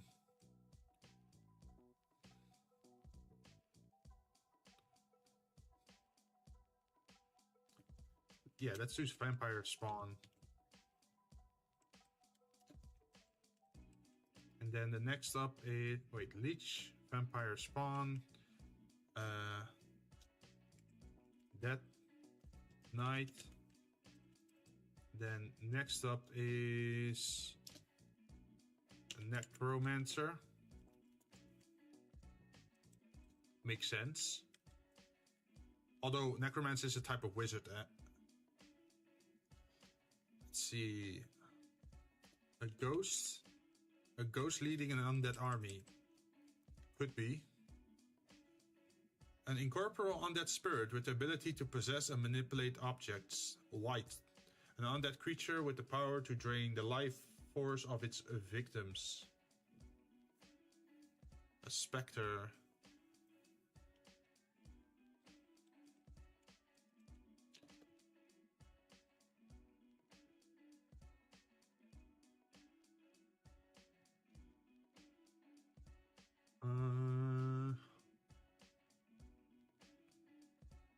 A revenant, a ghoul, a wraith, a banshee, a skeletal champion. Ooh, I like the idea of skeletal champion. Although, let me look. Skeletal champion. Skeletal champion.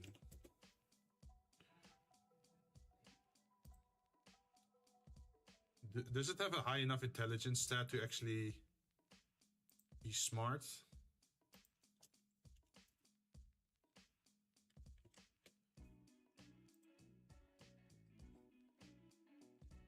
Wisdom 11, intelligence 10.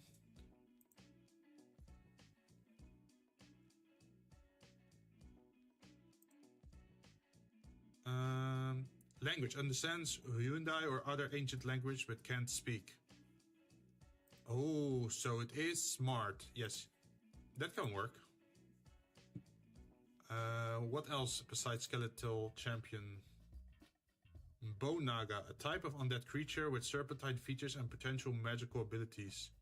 Let's look that up. Bone Naga. Bone Naga.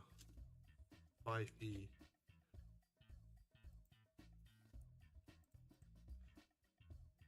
Language common plus one other language. Natural armor. It has high enough wisdom and intelligence. It is immune to being charmed, exhausted, paralyzed, poisoned. The fact that it can understand languages means it is smart.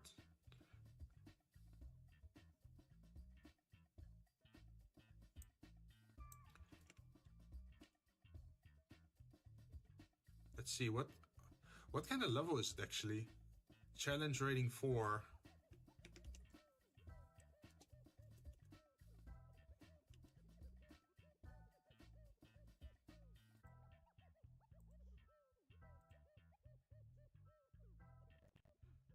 Ooh.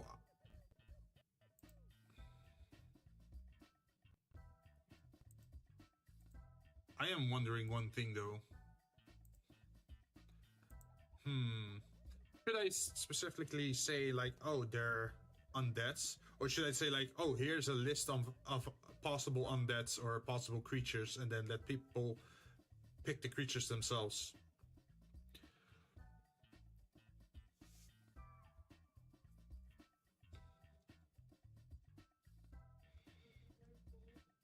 It could be funny.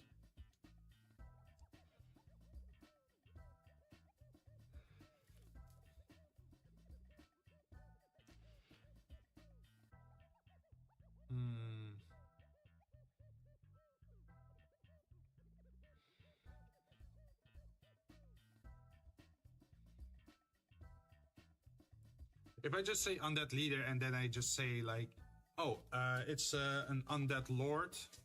Here, under the control of a mighty undead lord or under the control of a mighty spellcaster. Then people can still pick the stat blocks themselves, right? The problem with picking specific monsters is... Like, imagine you're level 12 and the enemy leader is a CR2 enemy. How do you gonna keep things interesting, right?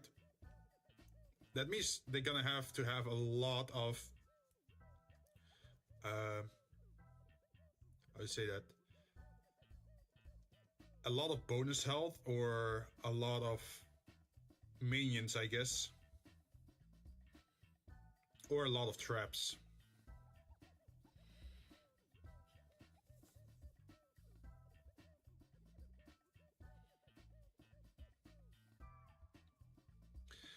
Oh, that could also be cool. Like if I made a list of possible traps, like pitfall or spike trap or arrow trap or like something like that, and then whenever there's like a dungeon or catacomb or whatever, then it will pull from those options.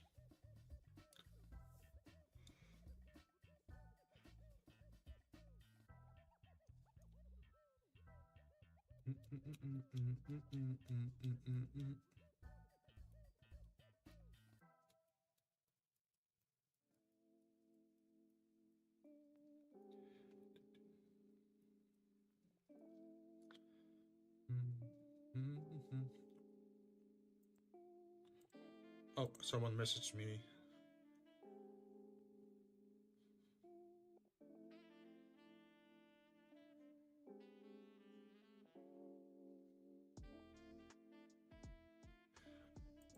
Ooh, that's cool.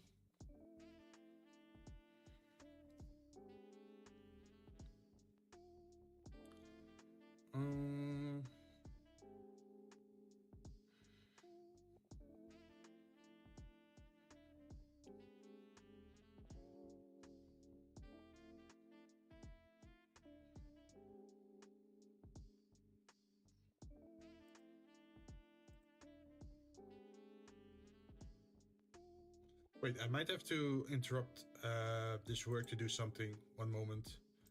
I am in contact with an artist, and I asked them to if they could make something for me.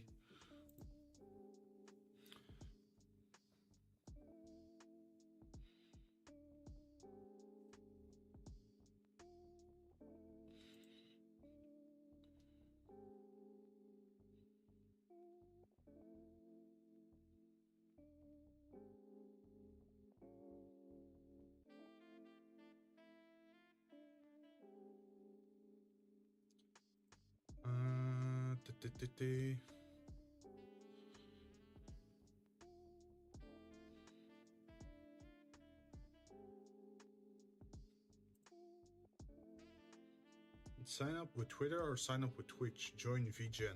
I think I already had an account. I think it was Twitch. Authorize.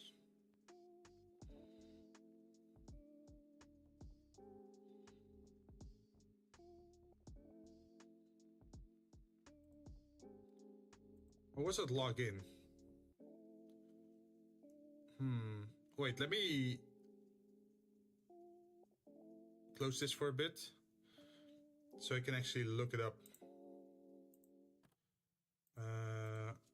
VGen. I thought I had an account on VGen, or was it Coffee?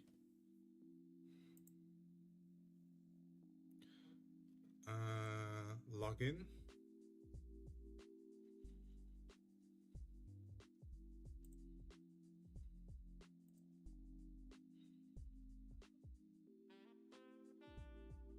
Create a new account.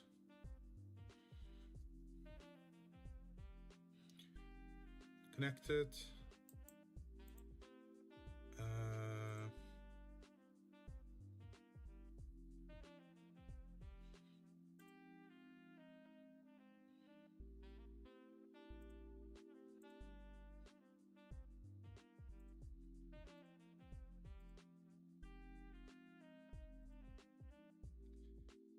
Jinzou Jinn, yes. I have an artist invite code. No, I do not.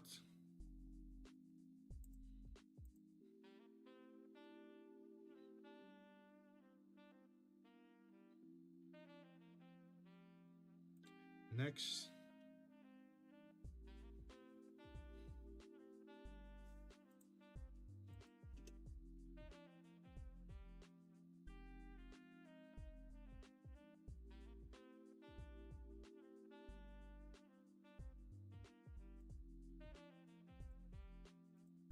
Ooh, I can even add links.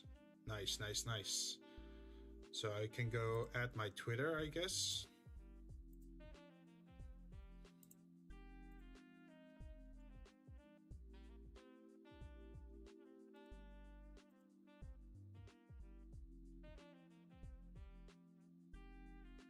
I can only add one link. So that should probably be my YouTube then, instead of my Twitter.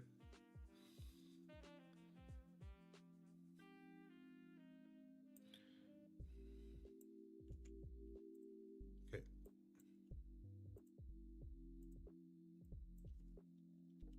YouTube. Save. Oh, no, never mind. I can do multiple things.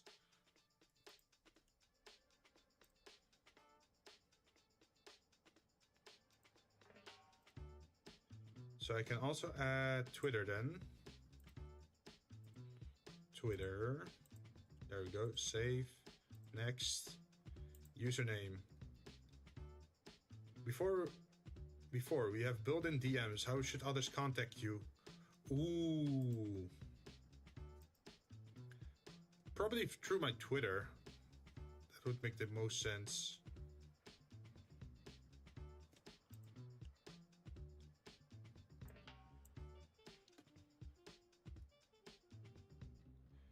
Probably also my Discord. Let's grab that.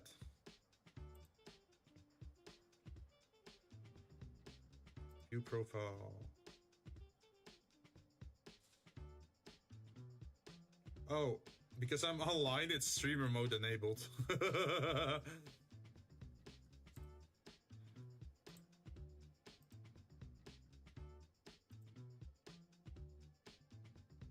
Damn it, okay. I guess I can't add Discord just yet. I'll have to do that later. All done.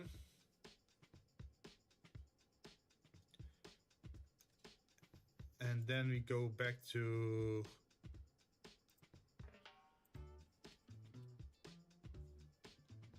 my card.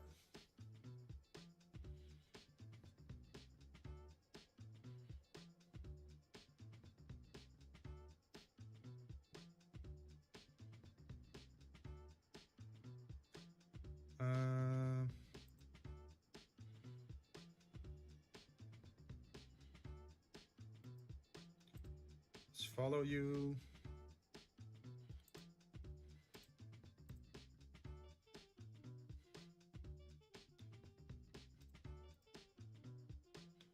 And then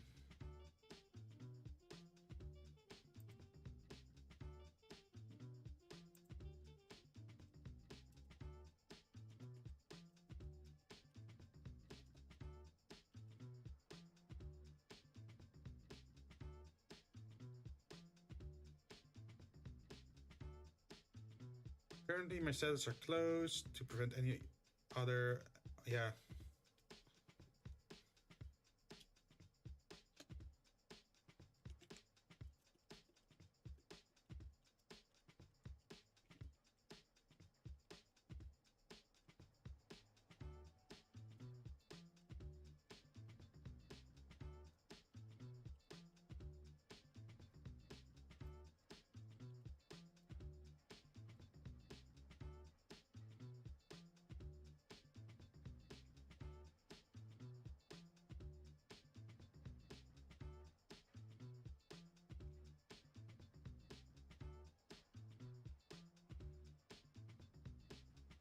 They're still awake, but it's Asia, so maybe they're already asleep.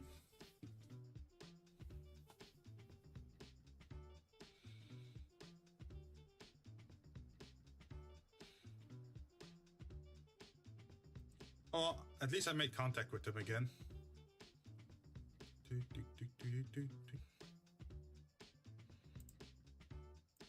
Okay, back to the generator.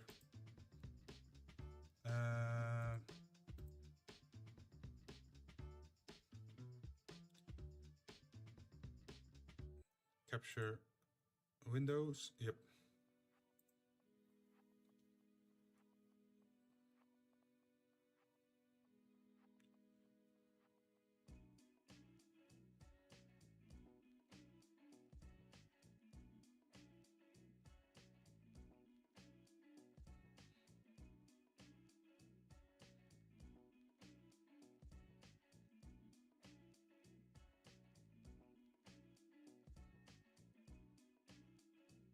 Where were we? We were talking about undead lords and that sort of stuff, right? I mean, it wouldn't be weird, right? If there's like a lower level necromancer, like summoning stronger undeads than himself, or creating stronger undeads.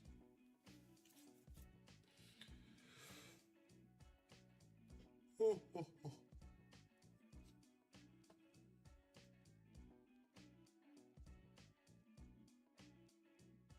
Mummies. Ooh.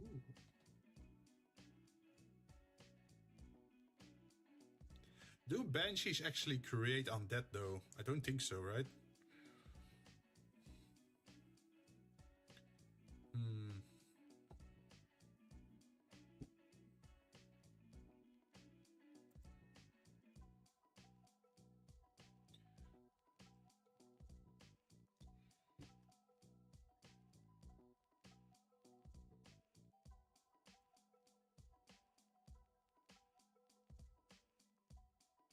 I think this is good enough.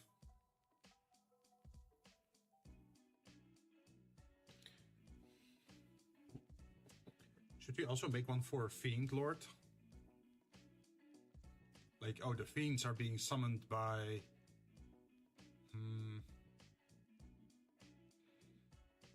by casters, or they should be summoned by like pit lords or something like that.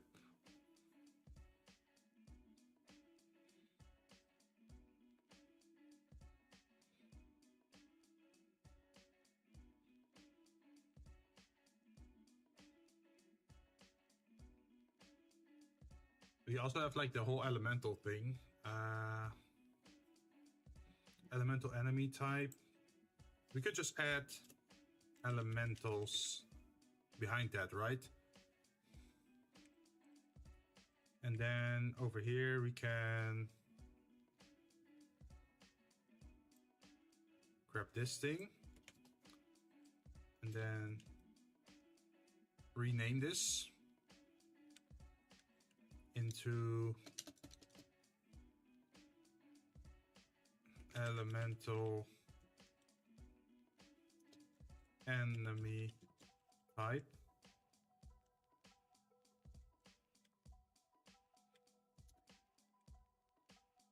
And then elemental enemy type, we can say air, water, fire. What other are there? Earth elemental, I'm guessing.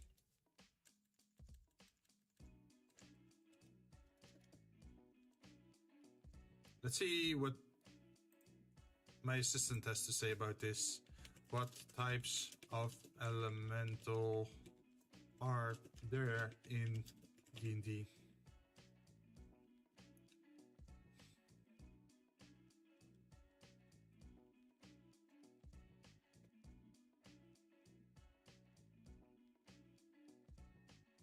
What element types of elementals are there in D&D? Air elemental, earth elemental, fire elemental, water elemental, ice elemental. Ooh. Okay, I see a few new ones I didn't know about.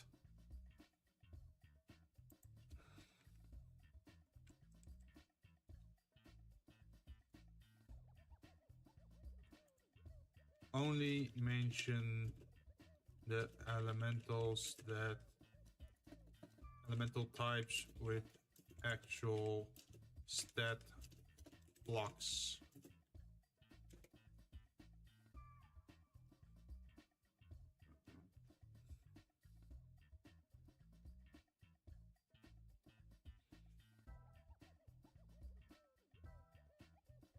Okay, so there's air, earth, fire, water elemental.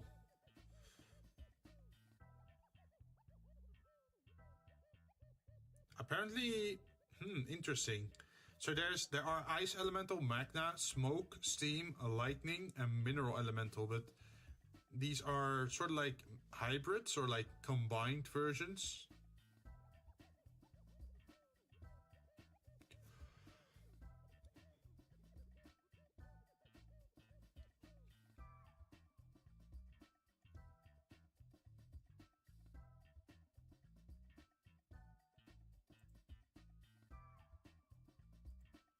Do magma elementals have a stat block in D&D 5e?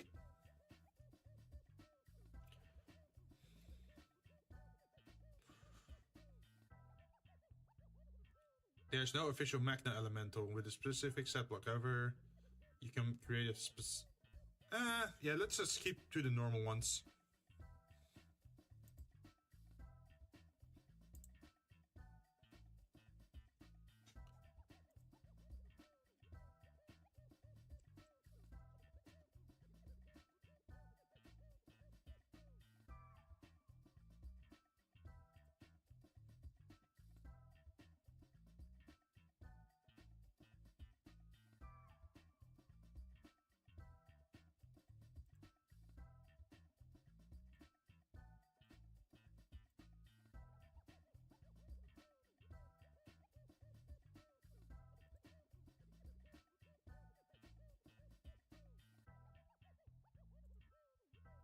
Wait, why is VGen asking me to make a new account? Didn't I just make one?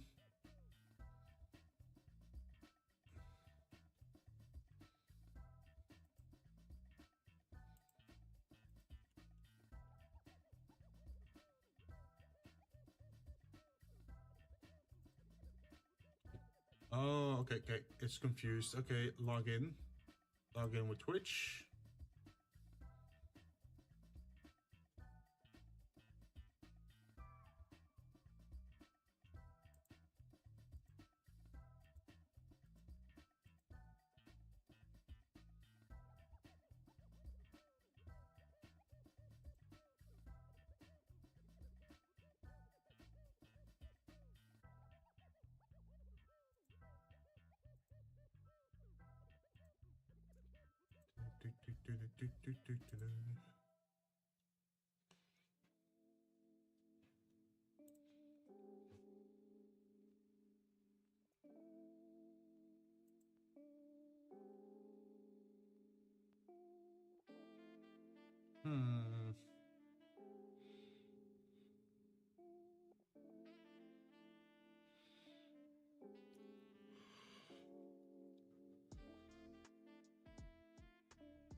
You know what? Maybe I should just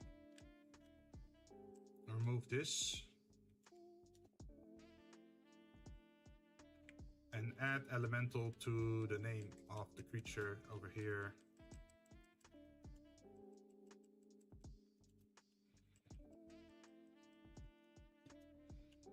Okay. Tribes. Oh, that's gonna be a long one, I think. Okay, let's add tribe enemy type. Oh, tribes with an S.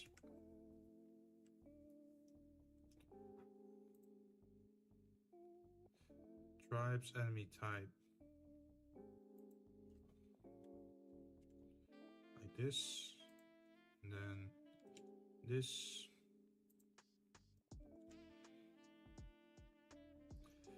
And then give me a list of 20 tribe-like enemy species in DND 5e, like goblins, kobolds, goliaths,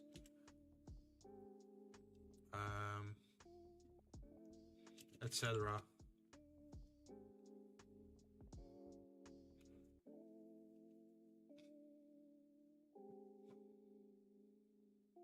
Oh, okay, we found an interesting list. Okay, so there are tribes. First one, of course, goblins.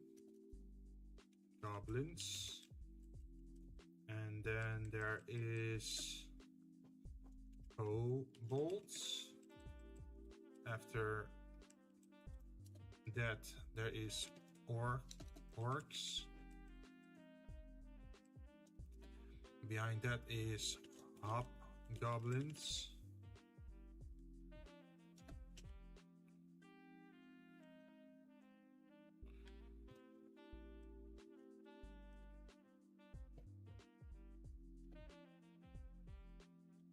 Hobgoblins without a G, right? Yes.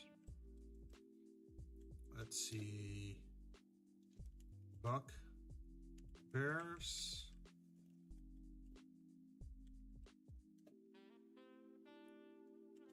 Gnolls. Oh, Yuan. The pure bloods. Is that really a tribe though?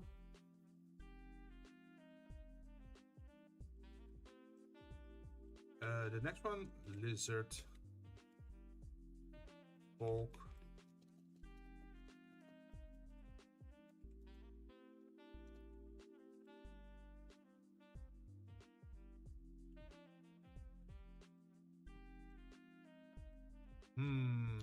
Drow probably fits more with like Underdark, right? Dwarger probably the same.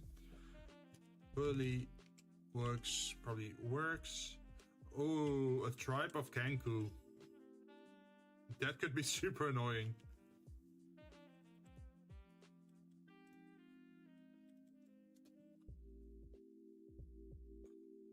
Arakokra.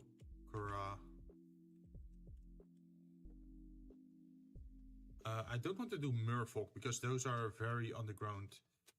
Oh, minotaurs. Could be cool. There's the Git Yankee and the Git Sarai. What's the difference between these two? What is the difference between Git Yankee and Git Sarai?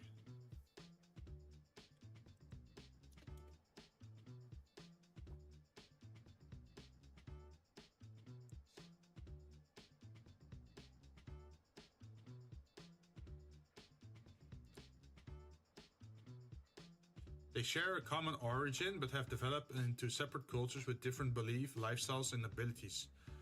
Oh. Let's see.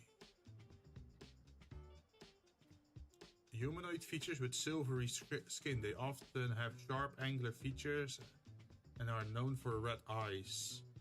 While the Zerai have the grayish skin and tend to wear simpler monk-like clothing.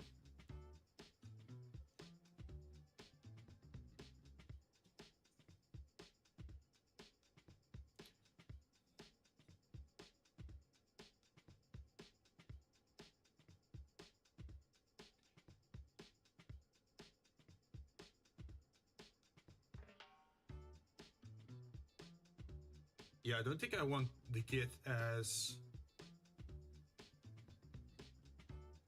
things that might appear. What are the Trikreen though? What are Trikreen?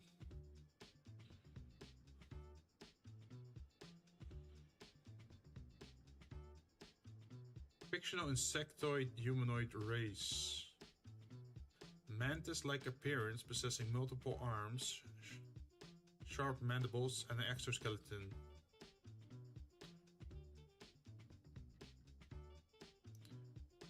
Alignment, neutral.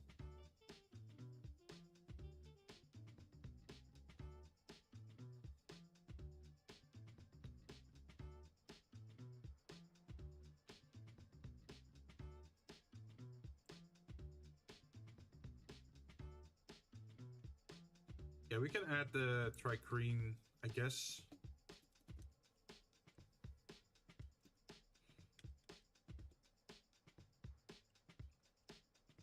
And there was one other race I saw on the list that I didn't remember. Sahuguin?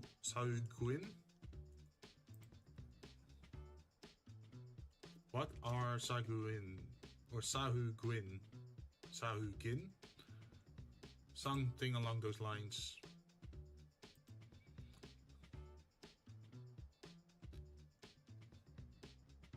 Fictional aquatic humanoid race. Fish-like appearance commonly associated with underwater environment. Ooh.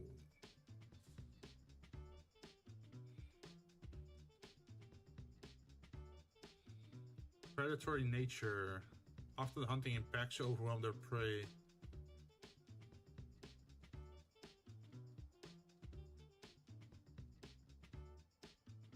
Evil online. Okay, so they are enemies. But because they're underwater,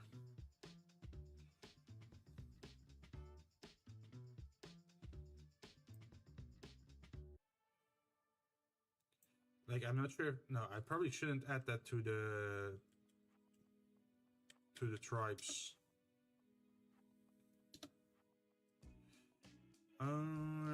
So now we got a decent selection of tribe-like enemy types. I think monstrosities could also be interesting.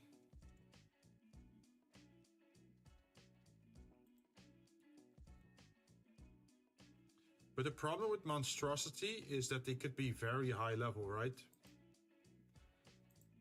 Or like very high CR rating. Man, what kind of bad luck? This Wi-Fi provider doesn't give Wi-Fi, and now WaifuBot is on maintenance. Yeah, I noticed. Is it still on maintenance though? Yep, it's still on maintenance. No waifus for you, Yuki.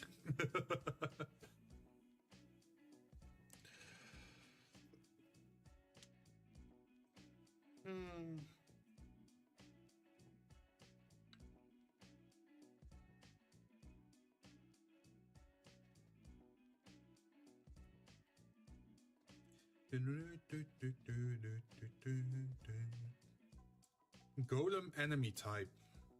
We could look into that.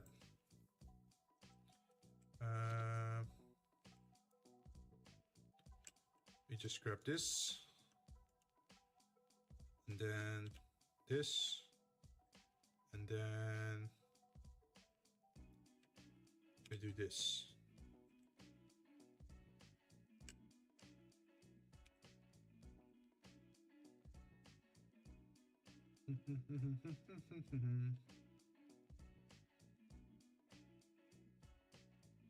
And then we call this golem enemy type. And what types of golem do we have? Let's go ask our little assistant again. What type of golems exist in DND 5e that have a stat block?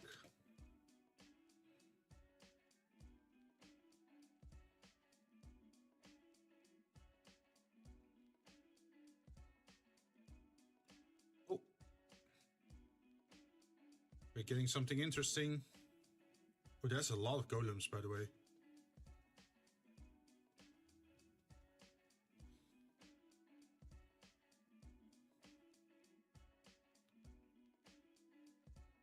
Okay, so there's a lot of golems apparently.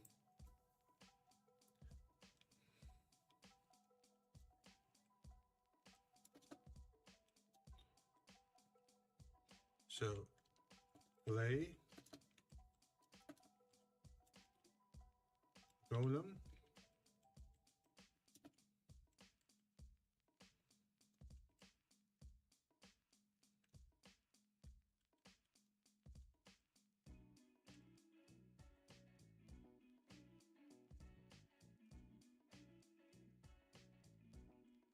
Next to clay golem, we have a flesh golem.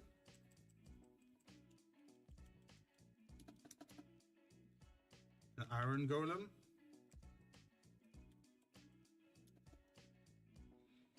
Stone golem. bronze golem.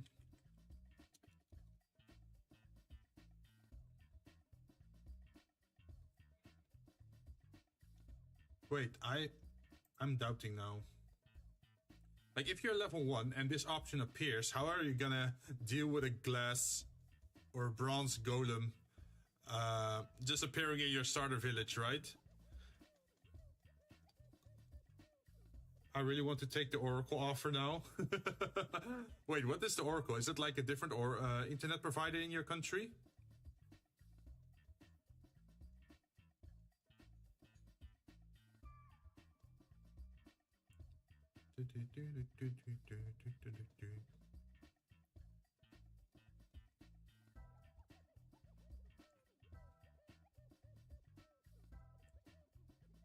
Yeah, maybe I shouldn't go for golem type.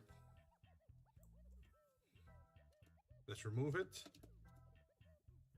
And then we just say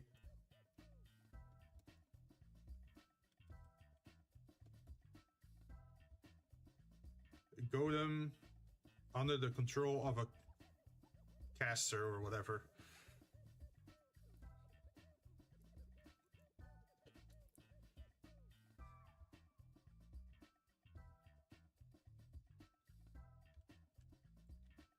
And then we can also remove mind flayers, because mind flayers are part of the Underdark, I think. Plant enemies.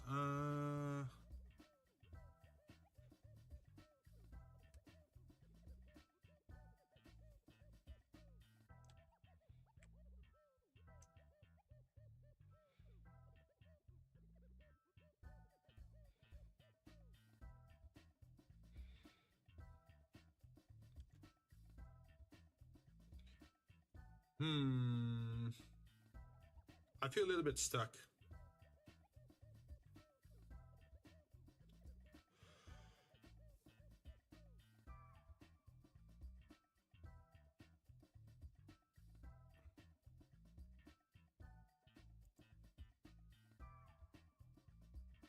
Like, on one end, it would be cool if I could like specify specifically what encounter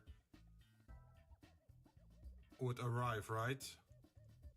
But that could also cause problems if the CR and the level of the people is misaligned.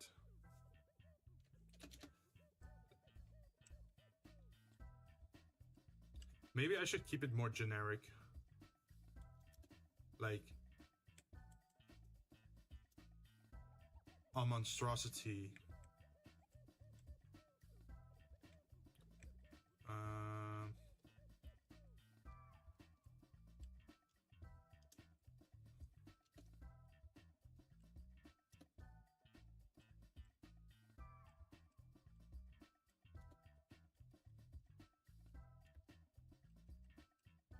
By fiends, by mercenaries, by cultists.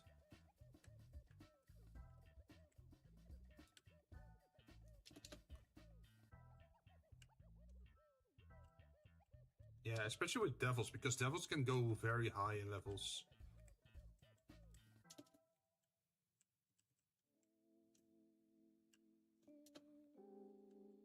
Celestial enemy type.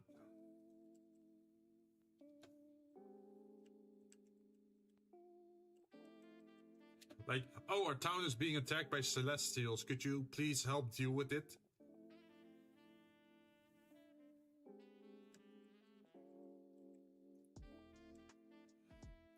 Let's see, humanoid enemy types.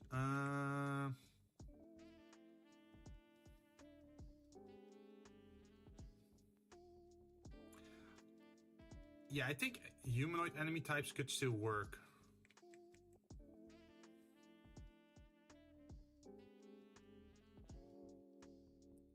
Tribe enemies, enemy type. So what we could say is humanoid enemy type.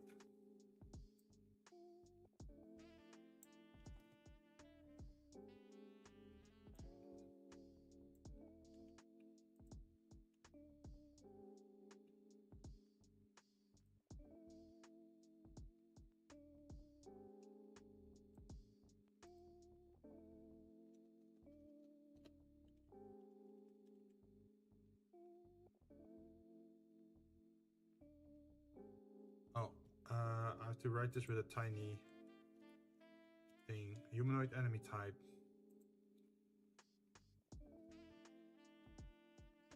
So for humanoid enemy type, couldn't we just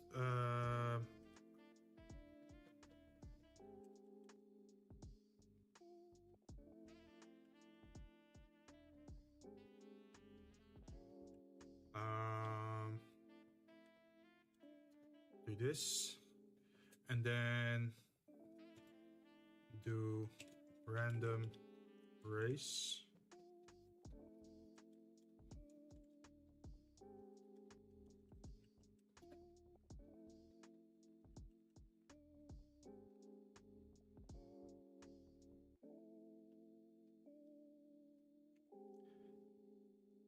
Could you do it like this? Random enemy race 2.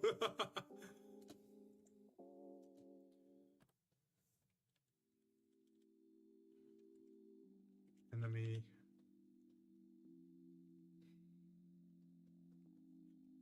Wait, there was another way to do this.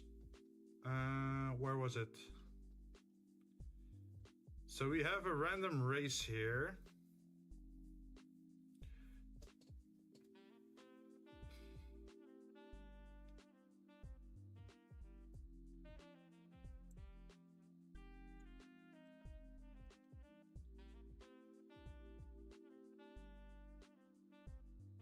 Wait. Could we call upon the same... Wait, let's remove this. Okay. Then we're gonna grab this thing. We're gonna copy it and move it down to this one. Like this.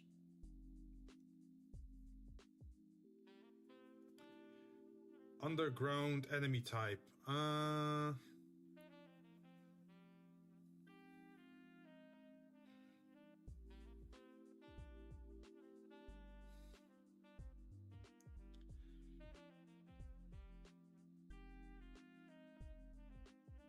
Wait, let's ask.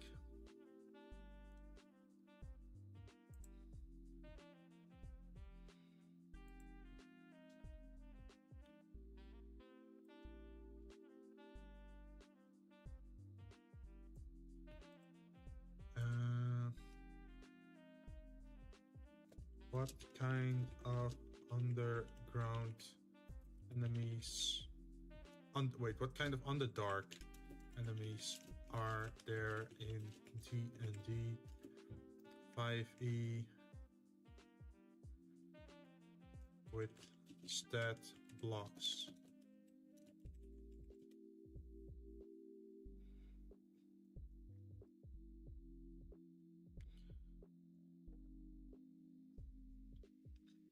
In Dungeons and Dragons 5e, Drow, Dwarger, Mind Flayers, Aberrations, Swiverniblin, Deep Gnomes, Dark Mantles, Hook Horrors, Cloakers. You know what?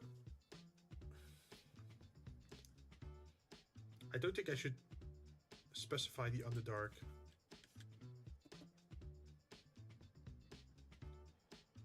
Let's say just say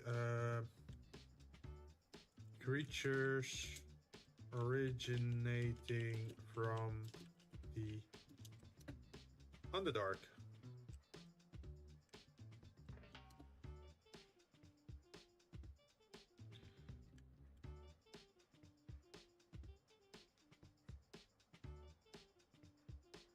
For dragon enemies, what we could do is just specify the color, right?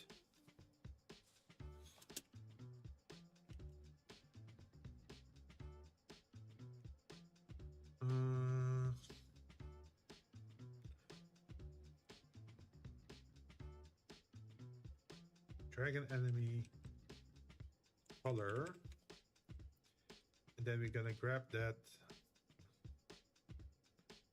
constant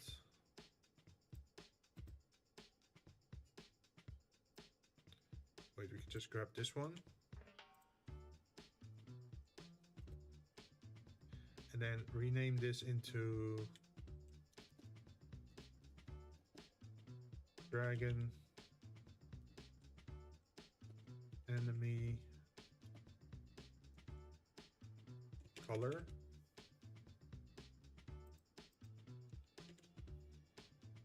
And then we can do all the colors, the chromatics, right? What they called. So it could be red dragons. Could be blue dragons. Could be green dragons. There are black dragons. Are there yellow dragons? What colors are the evil dragons in DND?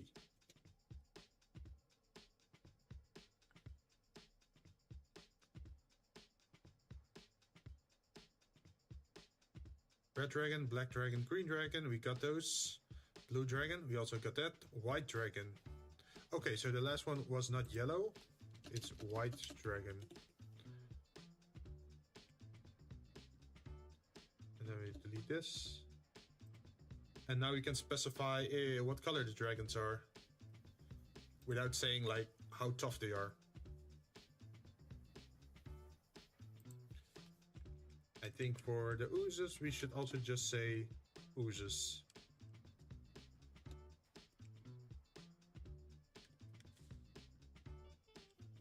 Hostile oozes.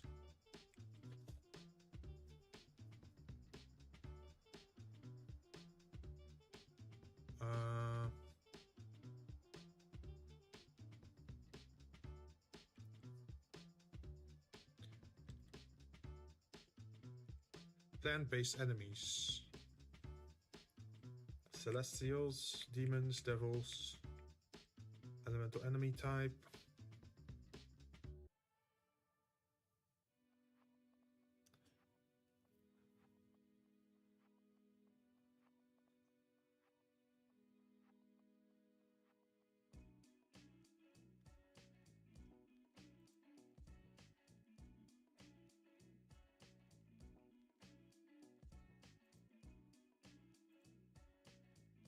Should we do the mercenaries? We can maybe remove that.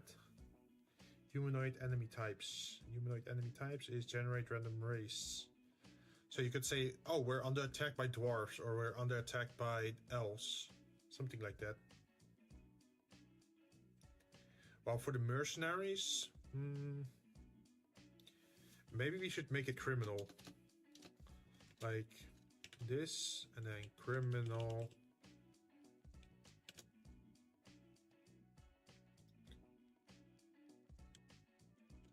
Type.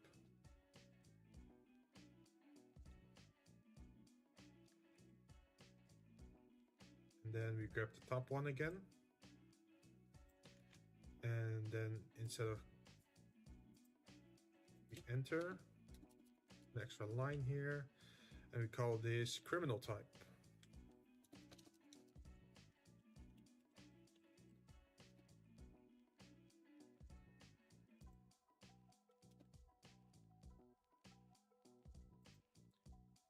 And then for criminal type, we say they're under attack by thieves, for example, or they're under attack by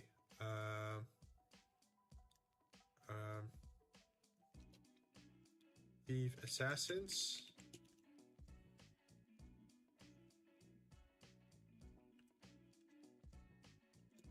Bandits.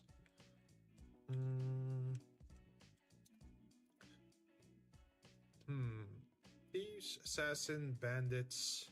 What other type of criminals are there?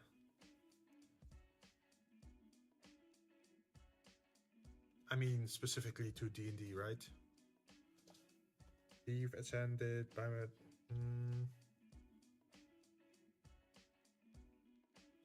I guess you could say highwaymen. Blackmailers.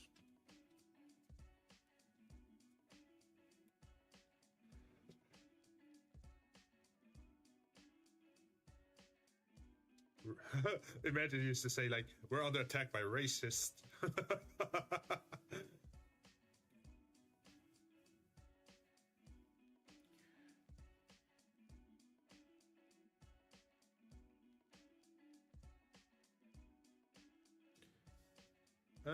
Kidnappers.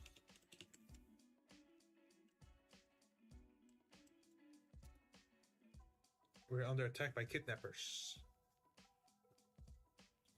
I guess you could call them raiders.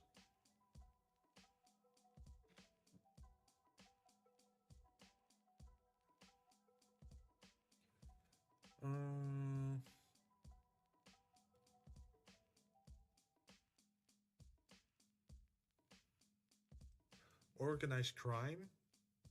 No.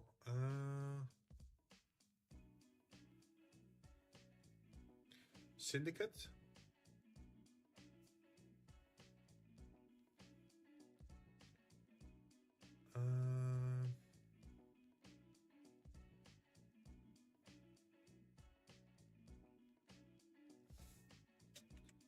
Drug dealers. Medieval fantasy drug dealers. Maybe that's the thing. I'm looking for more criminal types to add to the list.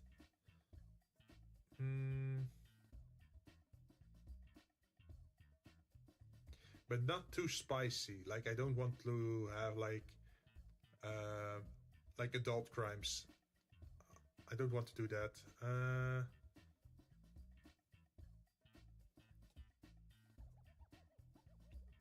So we have thieves, assassins, bandits, kidnappers, drug dealers.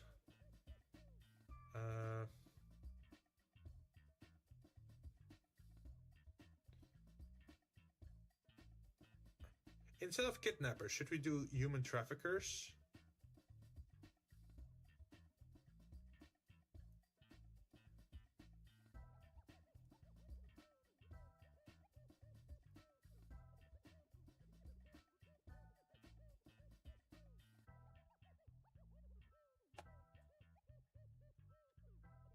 Just say human trafficker. Although human sounds a little bit weird in like a fantasy because there's not just human. Imagine you have to specify the race, like, oh yeah, we're dealing with gnome traffickers, or we're dealing with minotaur traffickers.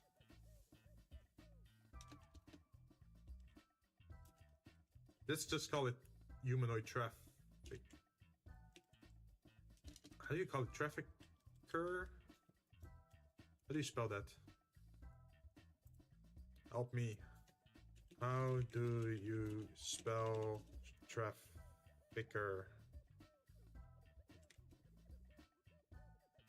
Trafficking.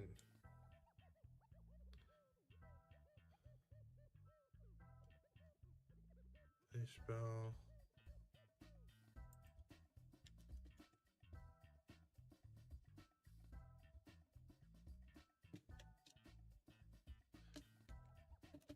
How do you call a person that does trafficking? Oh, lover boy. No, that's not what I'm looking for.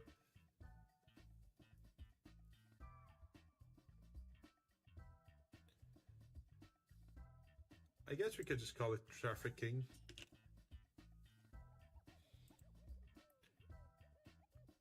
Human trafficking ring, maybe? Thieves, assassins, bandits. Bandits feels like the odd one out. Thief. Because thieves steal goods. Assassins steal lives, pretty much. Bandits just destroy, I guess. Kidnappers steal your kids. Drug dealers try to sell you drugs. Human trafficking ring is probably...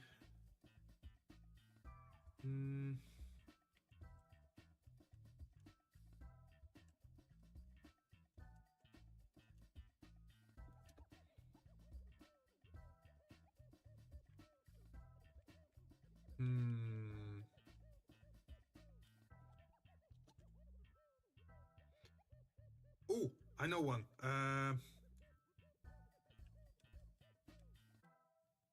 Let's add an option.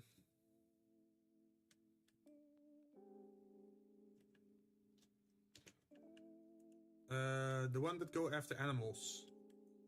Poachers.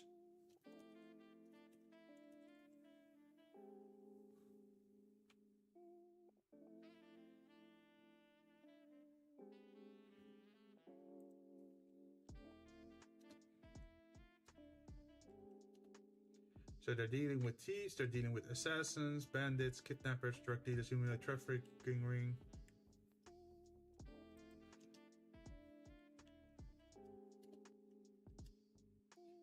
Poachers.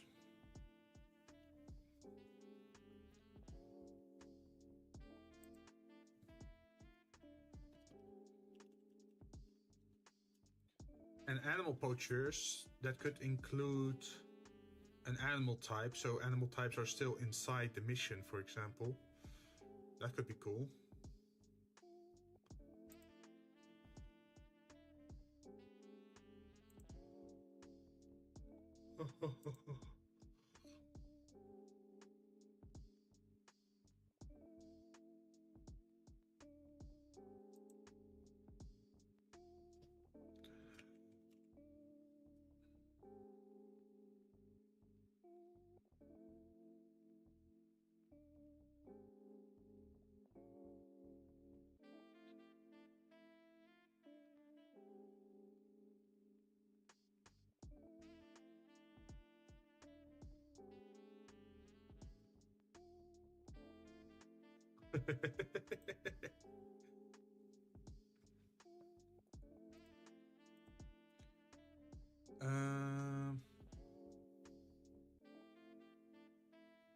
So in the quest description, we could just say like, oh, village A has been having problems with, and then these are the options.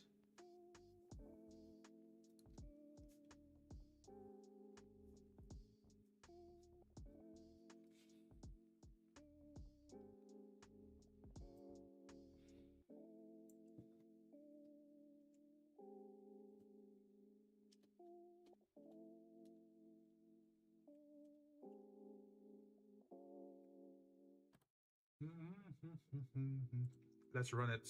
Let's see what happens. There's an error. What's the error? Water enemy type is not defined.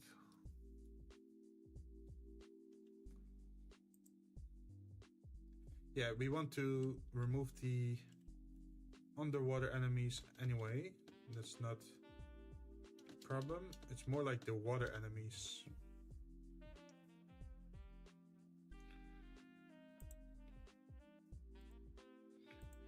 I have a feeling that the underwater enemy should be, or like water and underwater enemy should be its own type list. Okay, let's remove that. Underground enemy types.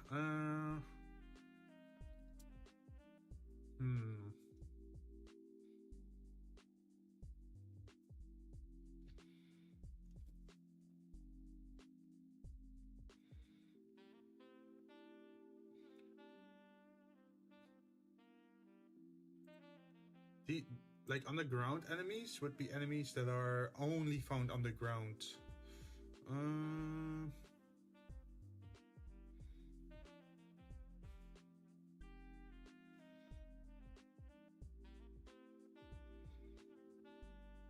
I don't think that's a word calling out. Let's remove that.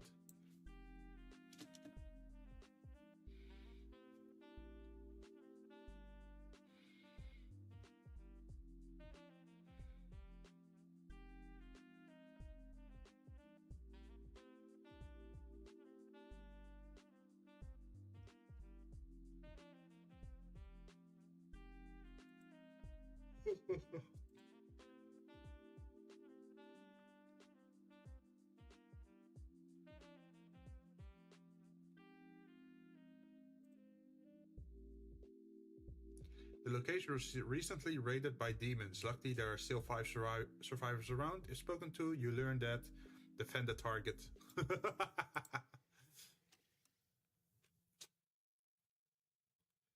They need help. Ooh. You learn that they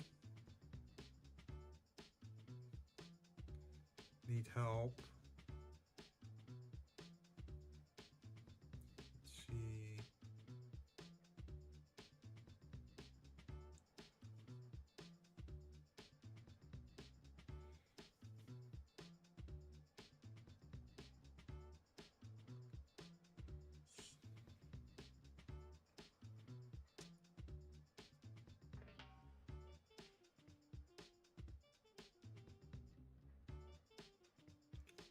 You learn that, defend the target.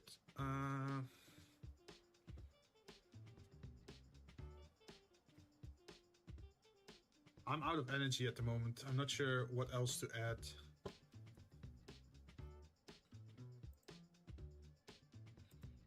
At least we got the reward running now. So they might receive a reward relevant to their situation in the form of temporary boons like potions, single-use scrolls, or other consumables. Each party member should get a reward valuing up to 52 gold.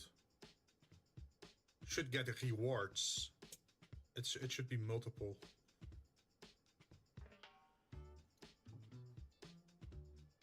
Should get rewards valuing up to gold. This could be in the form of gems, currency, items, crafting materials, rare ores, artwork, or magical items.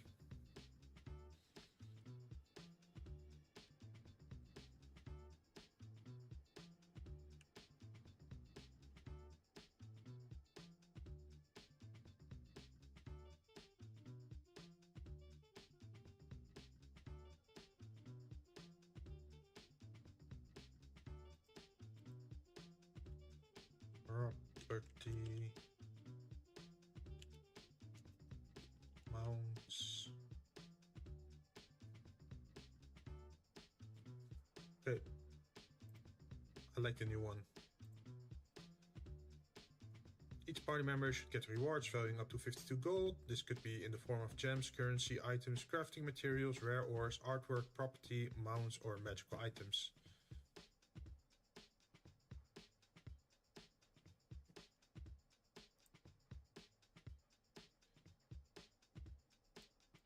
With hideout, I mean like a safe space, right? Where if they're like searched for or looked for, that they can like go under. Well, not really undercover, but how do you call that? Like a safe room?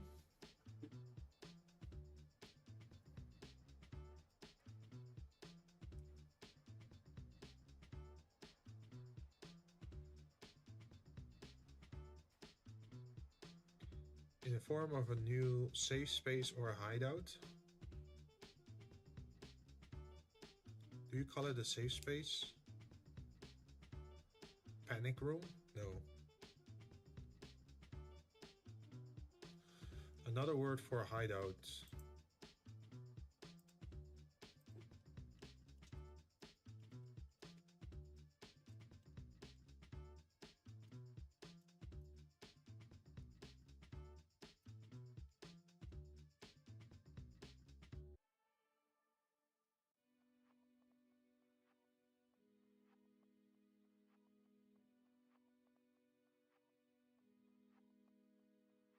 Another word for a hideout akin to safe space or lay low could be sanctuary. Ooh. Or we could just write it out. Where's the reward? Rewards.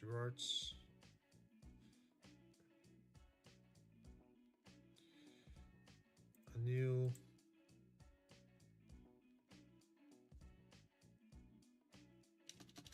safe space provided by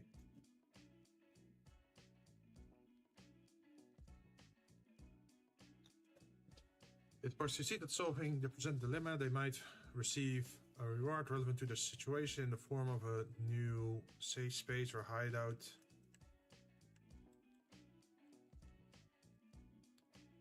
Provided by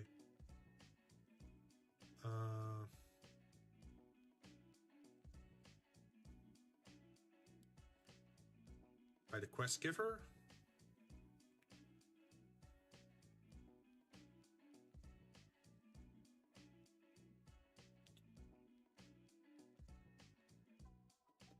to lay low.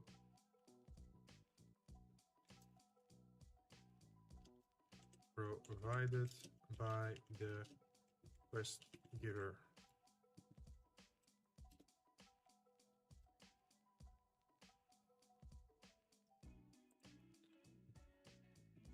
Generate. Underground enemy type is not defined. Where did didn't I remove that? Somewhere in the beginning. Underground enemy type. Underground enemy type. Where are you? Where you at?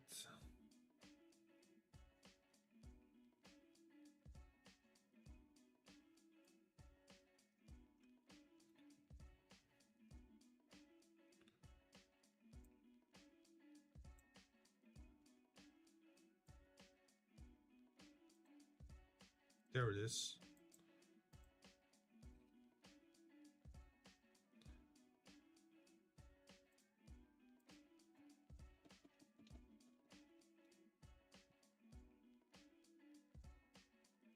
So should I just now call it enemy type?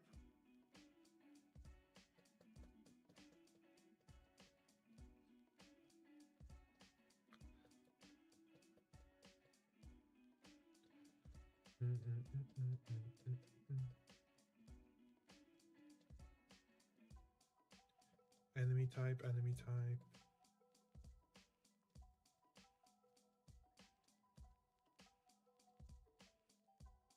Yeah, it's enemy type.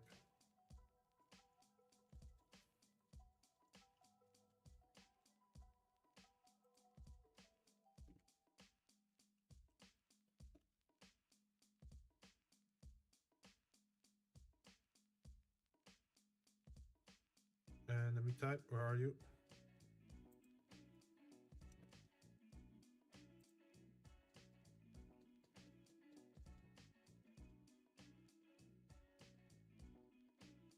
Let's run it again. Enemy type. Okay, I have to find every location where it specifies enemy type.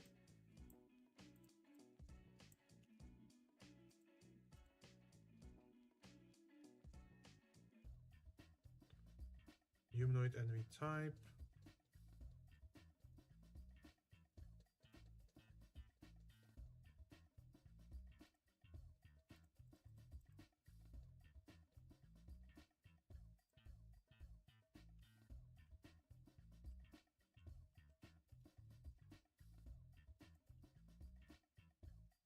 Enemy types. Are there any more? I think that's it, right? Run. Generate. Yes, that was it. The shack is suffering an infestation of giant centipedes. It's not safe to long rest.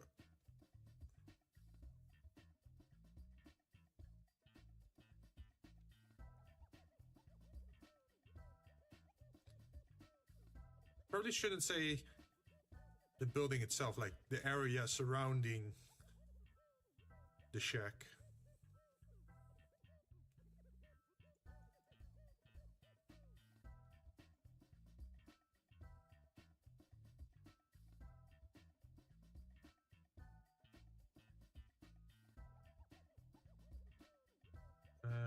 Infestation, where is it?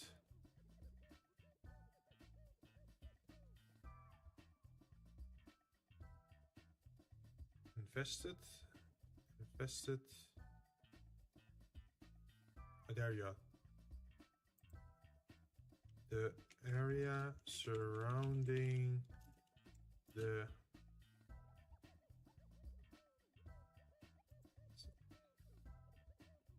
run it. Generate.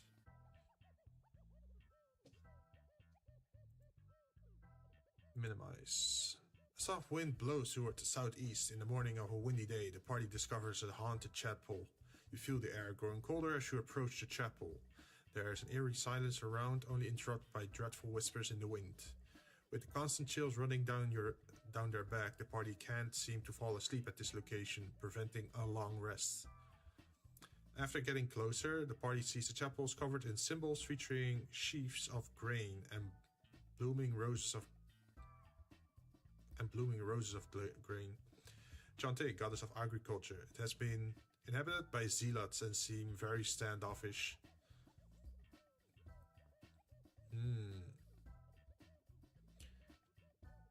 And then insert a settlement quest. So maybe they have problems with their fields, or maybe they have problems with their walls, or maybe they have food problems.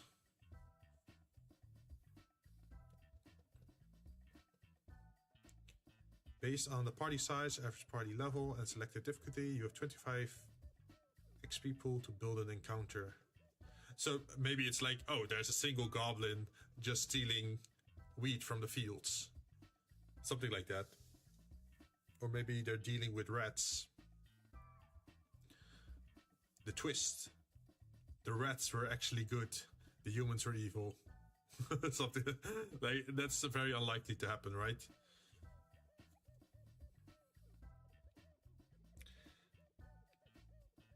The reward. If the party succeeds at solving the presented dilemma, they might receive a reward relevant to their situation in the form of a relic. Each party member should get a reward valuing up to 52 gold. This could be in the form of gems, currency, items, crafting materials, or yeah, just the same thing again. I must say I like how I'm building this at the moment. It's a little bit more in-depth than certain other generators where you only get 1 or 2 blurbs or lines.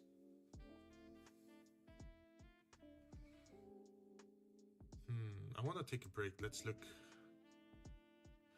No details is fine. I can always check. Are you ready to submit integration? I will change this. Yeah. Yes, I'm ready now.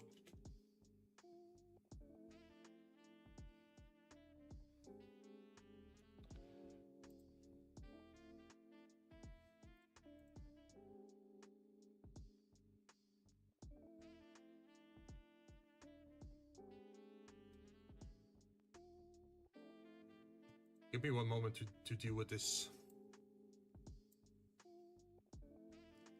The funny thing is that I have an agreement with an artist where they said like, oh, you can fill in your thing even though my commission slots are already filled, but I'm making an exception for you. So now they're like gonna open up their commissions very quickly so I can do something. Like I can request through VGen, and then they immediately after they're gonna close again.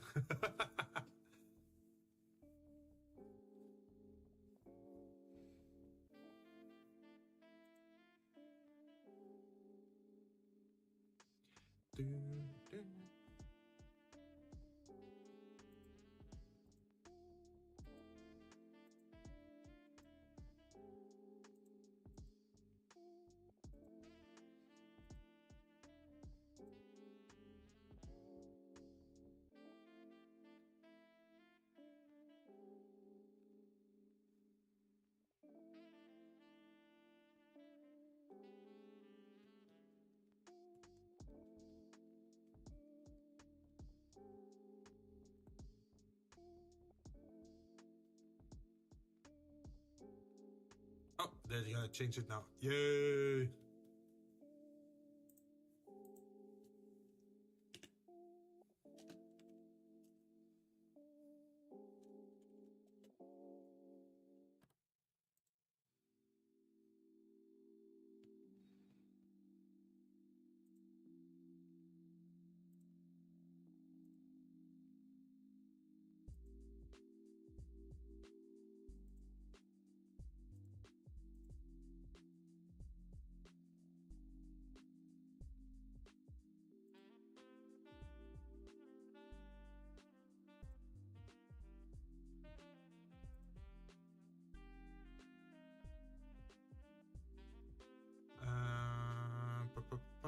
Live streaming.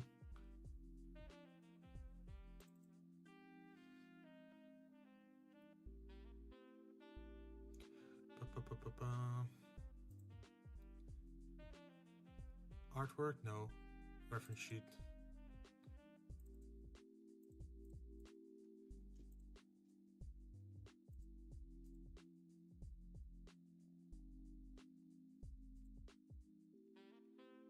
Publicly stream, share the artwork with yes. Do you have a hard deadline? No, actually. As described in the Twitter communication we had before.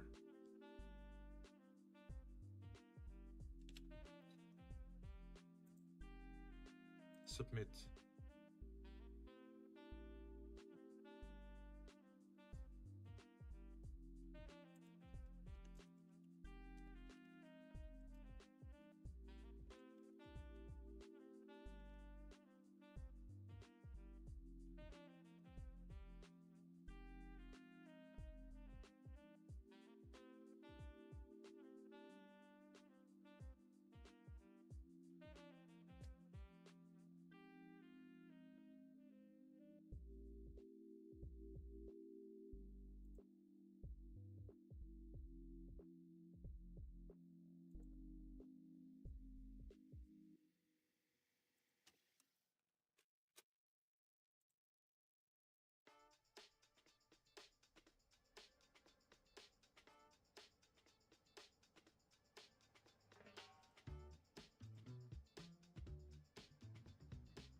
Okay, let's double check on my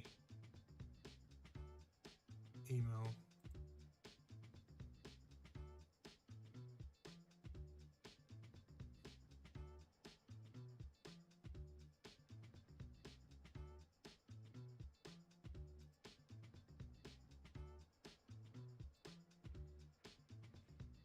Let's see if my email says anything about me being on the join list. You've been added to the waitlist. Yeah, nice.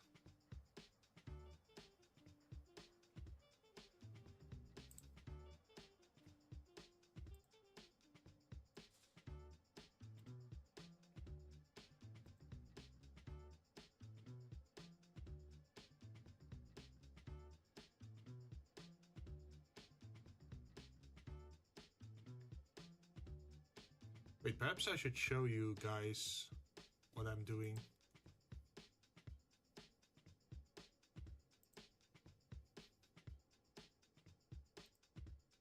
So there is an artist I originally found on Fiverr, and later I contacted them on Twitter as well, and let's see, I got in contact with them, and they also now work on VGen, and they make some very amazing stuff.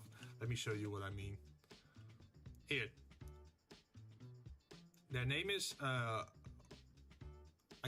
not really sure how to pronounce it, like Wycart or Wise Art.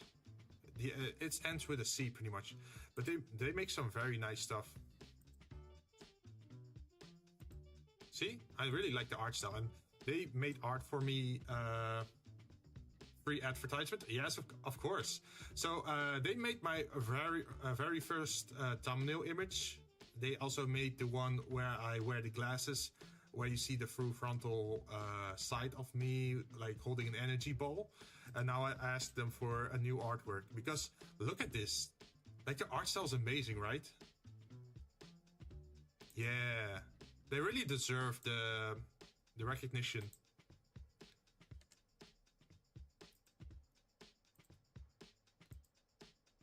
See, they even have like tie up. Like, this is high quality, right?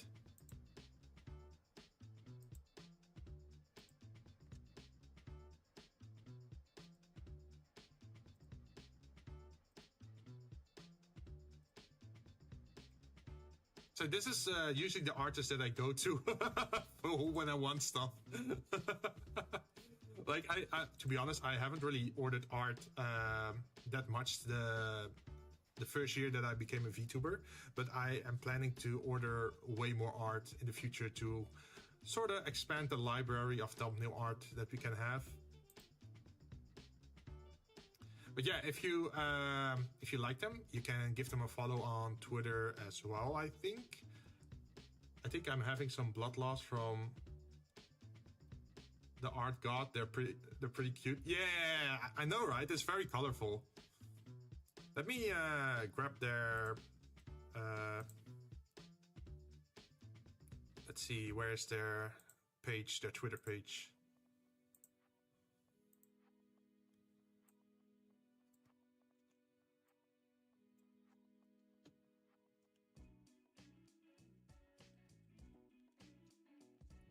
Maybe I can drop it in chat.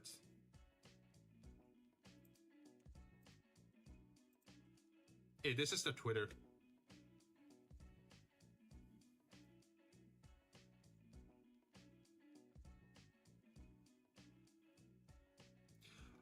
Wait. DM?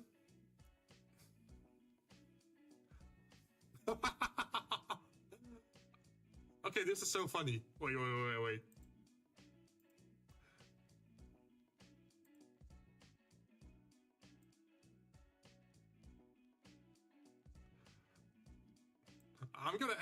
I'm gonna message DM for something.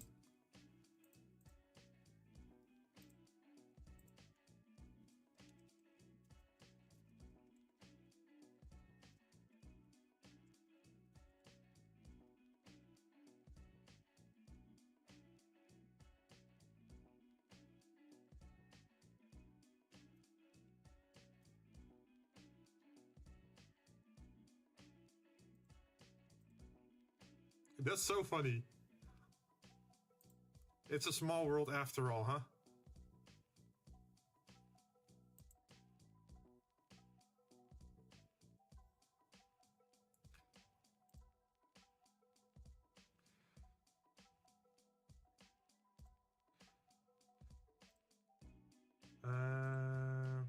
How can I share it?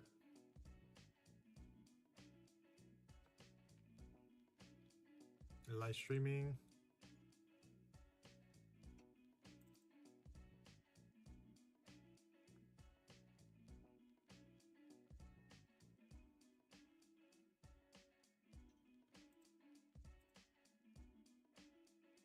Damn it, where's my...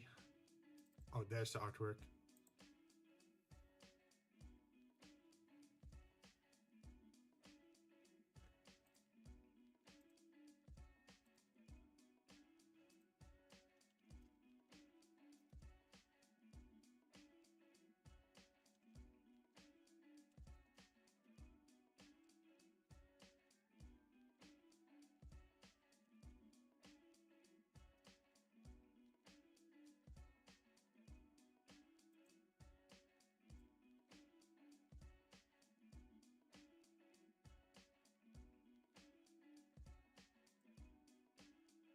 Let's see. What? Anyway, I'm gonna Hashira on John. Yeah, sure, go for it, man. But yeah, I just wanted to to show a little bit of their art. Like they make a lot of stuff. They should also have a Twitter, right? I can maybe show their Twitter as well.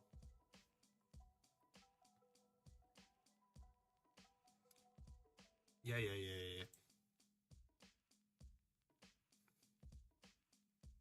Look at this. That's amazing art, right?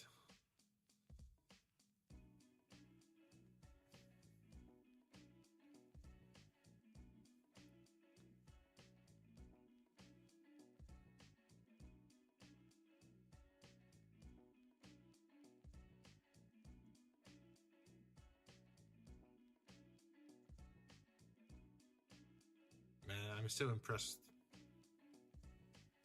Oh, that's a little bit yabai. Nobody saw anything, right?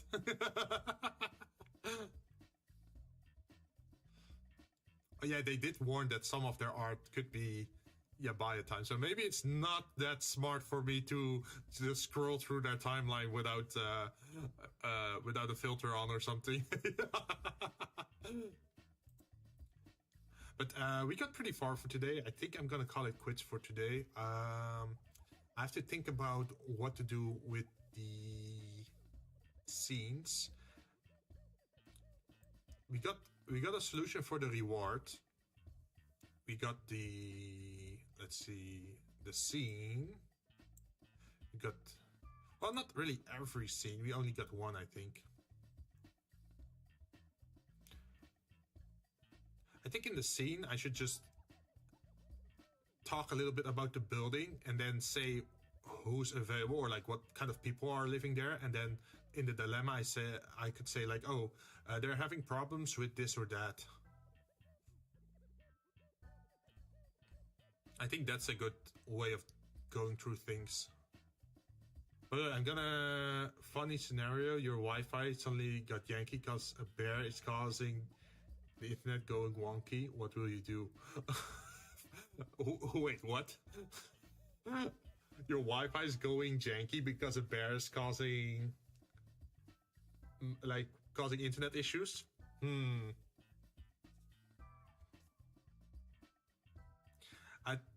It depends on what country you're living in. Would you start wrestling the living out of the bed? Wrestle? No. Shotgun? Yes. Well, it also depends what kind of bear. Are we talking black bear or are we talking brown bear? Russian be like. Because if it's like a brown bear, like a grizzly bear, then you probably don't want to wrestle it. But if it's a black bear, you can still scare it away, right? By making yourself big and screaming very loudly. And if you're a polar bear, you're just screwed. Don't fight a polar bear. But yeah, shotgun sounds about good if something ruins my internet. Wait, Yuki, are you living in an area where you have to deal with bears on a daily occasion or something? I thought you were Indonesian, not Russian. Or are you living in Yellowstone Park in America? I think there are bears there as well.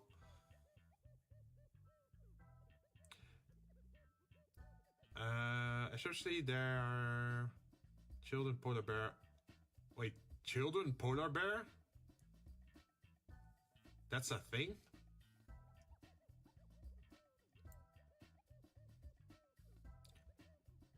Like very young polar bears?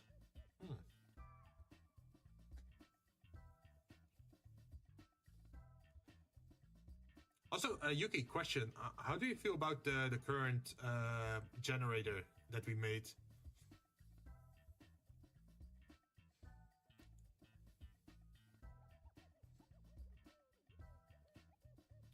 I mean, if a baby polar bear is near the area, the mom would beat the living shit out of you. Yeah, well, even if they don't have a baby, they would probably beat the shit out of you. Like a polar bear lives in an area where there's so little food that everything that moves is viable food for them. I don't really know, since you know what happened to me. Wait, huh? What do you mean, you don't know? Are you talking about the generator or something else?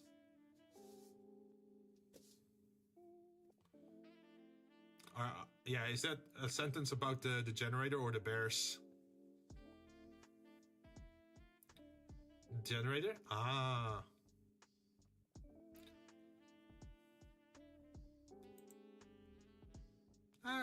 It's just a thing that I want to eventually put online so that other people could maybe use it. Or maybe I could connect it to my Discord somehow. Run. Generate encounter. Please update. Wait, huh? Please update it on me? Wait, what? It could be a nice feature to have on the Discord. Like, imagine if I could somehow get a Discord bot to work that generates encounters based on what I'm making right now. Give the info on what you add to me. So what I did is I added enemy types. I added the average encounter count between level ups, and that affects the amount of gold you get at the bottom here, as you can see. Like if you're a level 1 with a party size of 1, average encounter count between level up is 1. So you're only doing one mission till you level up, and the encounter is easy, then you should be getting 52 gold. But if it's medium, and you generate it, then it's 69 gold. And if it's a hard encounter, then suddenly it's 87 gold. Or if it's deadly, then suddenly it's 104 gold. Now if you go back to medium and we generate it, it's still the 69, right? But now imagine we have 2 encounters before we level up. We generate this encounter, then the 69 is halved pretty much and rounded up. So now you get 35 gold at the end of the encounter, so that at level 2 you start with 70 gold. So it's remains fair. So you don't get underpaid or overpaid depending on your levels. So if you have 4 encounters and generate it, then you only get like 18 gold per mission pretty much. And then there is the average party level. The higher the level is, the more gold you get. For example, if your party level is 8, the party size is 1, average encounter count between level ups is 4, encounter difficulty, medium, generate encounter, then it says you get 853 gold, or, well, not really currency at the end, but what it's saying here is like each party member should get rewards valuing up to 853 gold. So that value could be in the form of gems, currency, items, crafting materials, rare ores, artwork, property, mounts, or magical items. Maybe even like services. In short, gold level update. Yeah, pretty much. And we also added, you can't really see it that well in the scene because we didn't add that part yet, but we also added a lot of, where is it? A lot of enemy types here. Oh, yeah, this part over here.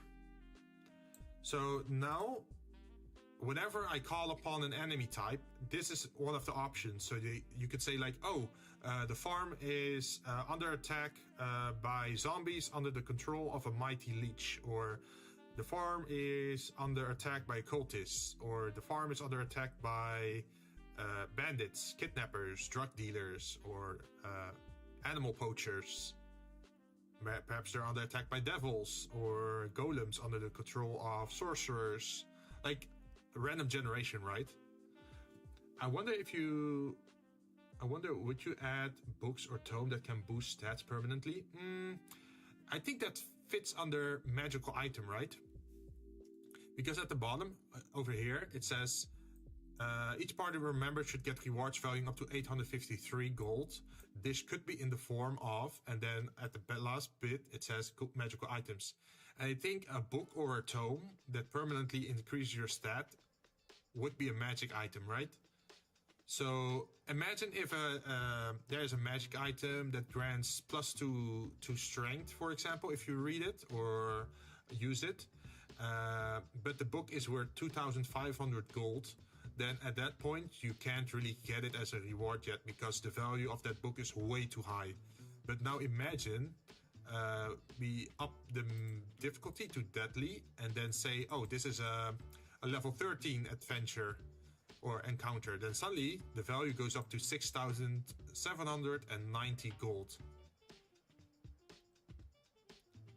So in this situation you could get the book as part of your rewards next to like maybe rations or daily living. How do you say that? Like daily spending.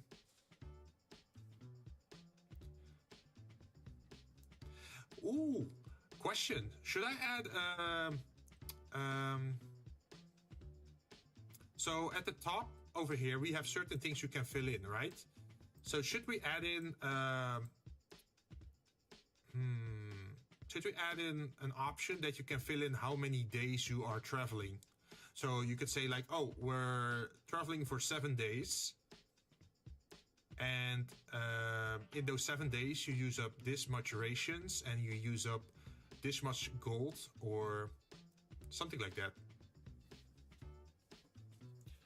By the way, do you want to add an event where a bandit or a thief can steal one of your items and use it for themselves? That could be a good tracking addition. Yeah.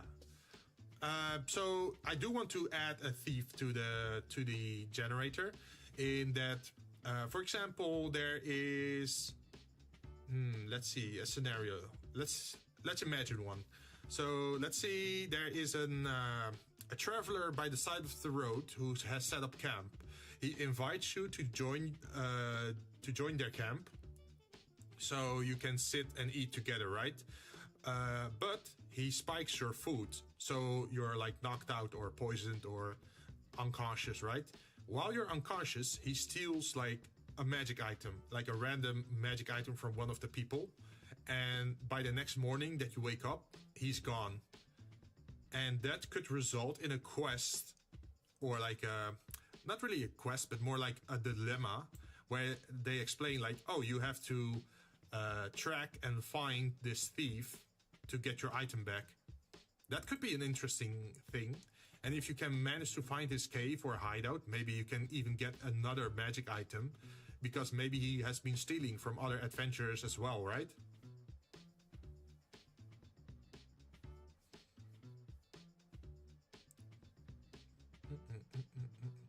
Also, days spent.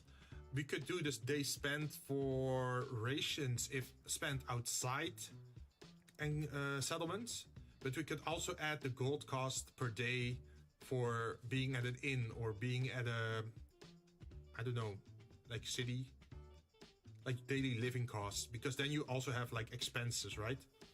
I think that would be good, because that also motivates people to go on adventures more, because if you stay at an inn for like 3 months, eventually you're gonna run out of money, right? If you do add that, also make it a time limit so that people don't just abuse it. Wait, abuse it? Like what?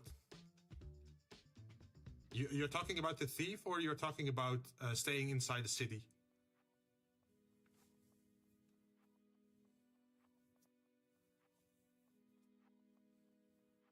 It would be a nice way for survival or nature checks or perception checks maybe. And that could really be an interesting quest line for maybe the ranger in the party. That he's like specialized in tracking thieves or runaway people. Getting another magical item after wrecking the thief. Oh, yeah. I mean, the new magic item is just a small chance of happening, right? It doesn't necessarily have to be a reward. I want to make the generator that it doesn't always guarantee what item to give or what thing to give. I just want to make it random.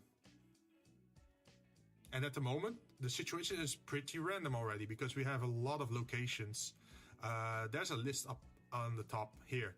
For forest, we have the jungle, the taiga, the mangrove, the swamp forest, the thorn forest, and a canopy walkway, which is like a bridge between treetops, right? There's cavern, groves, grottos, caves, tunnels.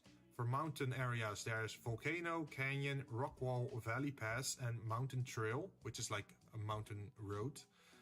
Aquatic, we have waterfall, river, lake, pond, lagoon, spring, and marsh. Then we have religious structures like temples, monastery, churches, chapels, shrines, sanctuaries. We have fort structures in castles, walls, forts, military camps. We have a keep, a watchtower, a bunker. We could even add a bastion if we wanted to. For resident structures, we have mansions, chalet, shacks, homes, farms, huts, houses, manors, towers, and villas. Hostile structures, we have crypts, graveyards, tombs, vaults, catacombs, and undercrofts. For other structures, we have prison, mining camp, lumber camp, a checkpoint. A checkpoint is a special situation where, because imagine you're traveling down the road and you have a checkpoint. The checkpoint could be for criminals. For example, if you have a bounty on your head, then obviously you couldn't get past the checkpoint and you have to find another way. Or maybe the checkpoint is for illegal substances, maybe like drugs or poisons.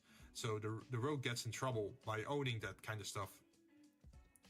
Or maybe the checkpoint is just for a toll gate that you have to pay 100 gold just to get past, because there's a toll on the road for road maintenance. Let's see. Also make it so that the thief can sell the item if they don't. Oh, okay. If they fail to reach the place. That could be interesting.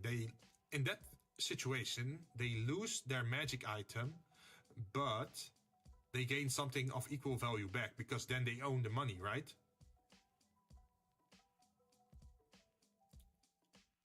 It could even result in a follow-up quest where they have to track down who bought the magic item and then try to get the magic item back by giving them back the money. Maybe they have to pay extra, or maybe they can buy a different magic item. For example, you have a rare magic item that's worth 5k, like 5,000 gold, and at the end of the quest line, you find out that the thief already sold the weapon, and he only has a bag of 5,000 gold. Now you can decide, like, am I gonna track down the magic weapon again, or am I gonna use the 5,000 gold to buy a new magic item, or like a different thing? Maybe horses, or maybe I'm gonna buy a house or an airship or something else. It does introduce a nice way to change things up.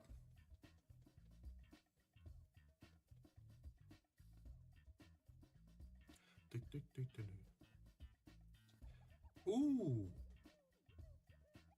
Campsite could be cool. But I think campsite should be specific to the road, right? Like, you don't want to have the the graveyard. Like, oh, you come upon a campsite near the graveyard. Like, that's already suspicious. But I do like the idea of having a thief with the chance to buy or like steal things and then sell it off, and then either you get the magic item back or you get the what is it? The gold back. I mean, there's also a chance for people to send assassins after you based on something you did in the past. Like maybe some faction you defeated, or some goblins you murdered. Their family ordered new assassins to go after you or something, I don't know. But I like that it's going somewhere. Like, it's getting like bigger and bigger.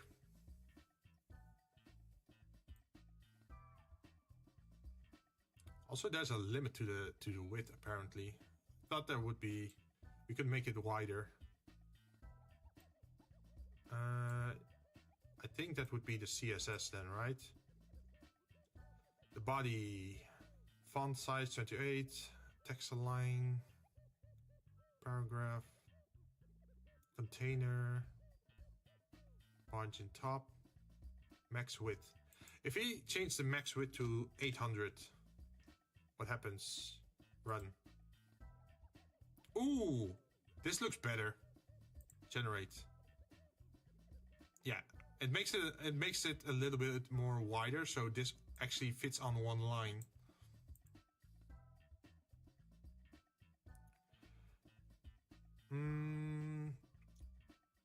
Let's see, the time traveled. We could actually do that right now, right?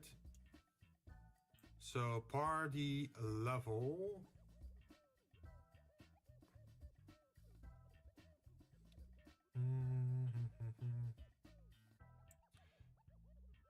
Encounter per level. I think we have to pick these two. Enter it here, and then encounter per level. We change that to days traveled, and then we say days traveled before the encounter. Or is it like days traveled during the encounter? Time spent during the encounter?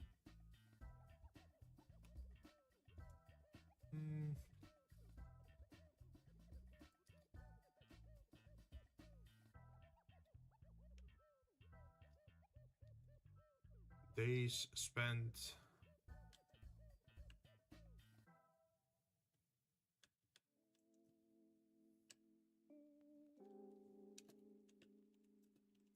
days spent on the encounter, I guess. Then you can say like, oh, you have been walking for 2 days, then the encounter took 5 days. Something like that. Or like, oh, traveling took 1 day, then you had 2 days in town, then you had another 3 days, 2 days in solving the issue, and then on the last day you returned back to the quest location.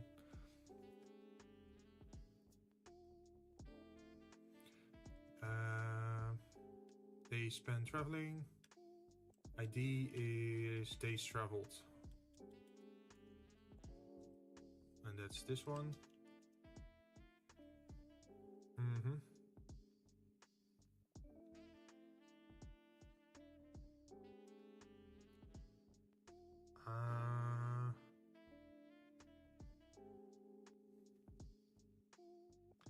And then we do this one. We grab this.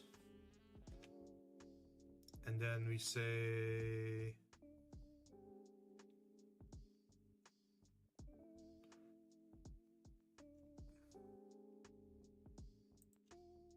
do this. And then we rename this to days traveled. And this is also party level. Should be with a capital T. Yes.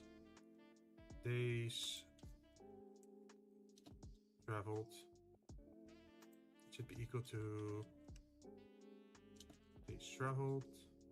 And over here we have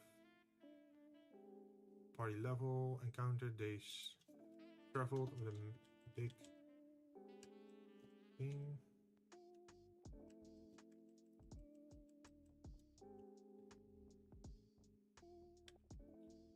Okay, if we run it now, there should be a new line. They spent on the encounter. So now you can add 5, and it doesn't work at the moment.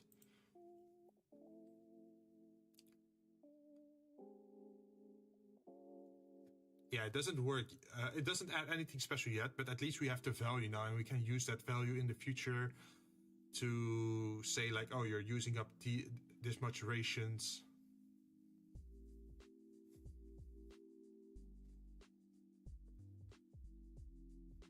This can totally fuck you up, by the way, if you enter the, what's it called? The Fey touched area, where days can become minutes. Or minutes become, no, days can become weeks. Something like that, or seconds, or minutes. Because then you spend like 5 days in the Fey touched area, but in real life it's just been like 2 minutes. Imagine that.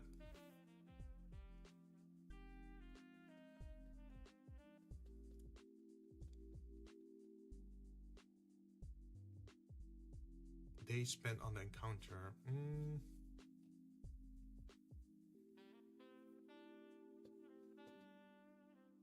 Yeah, let's say that they spent on the encounter.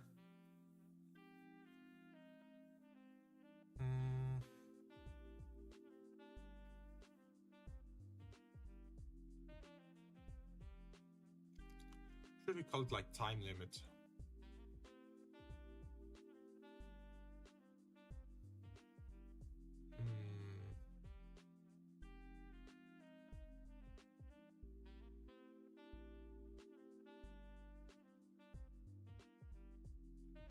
Not time limit, I guess.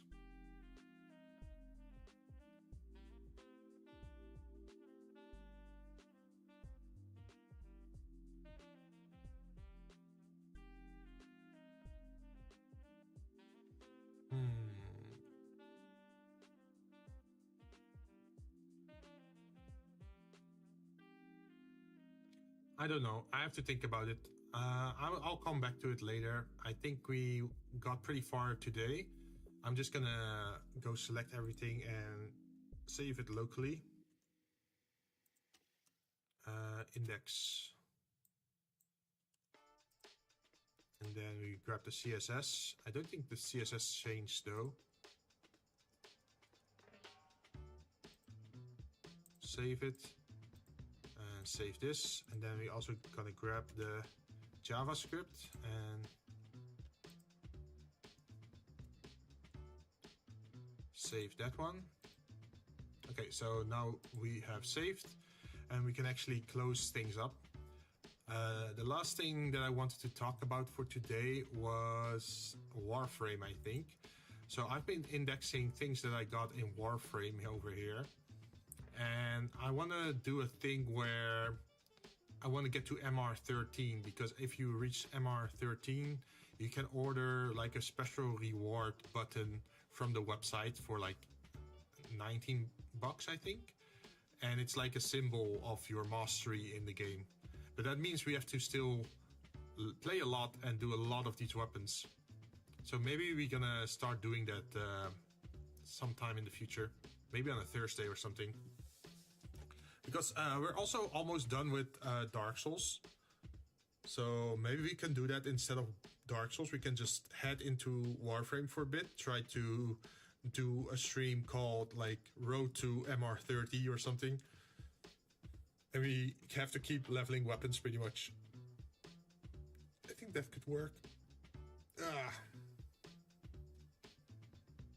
Also, they reworked V-roid, so I also want to give that a try. I've seen an interesting combination. I think I really want to try that one.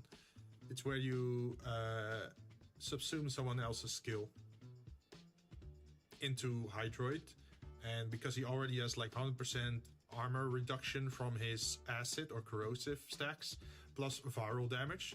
If you then also add like 100% or maybe 200% crit rate to that, man, he could be very powerful. Like, we're talking like multi-million crit hits, red crits.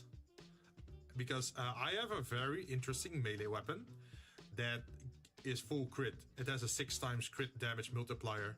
Now, imagine if you have 500% crit. That means you're critting for like, what, 300% or something? No, not 300%.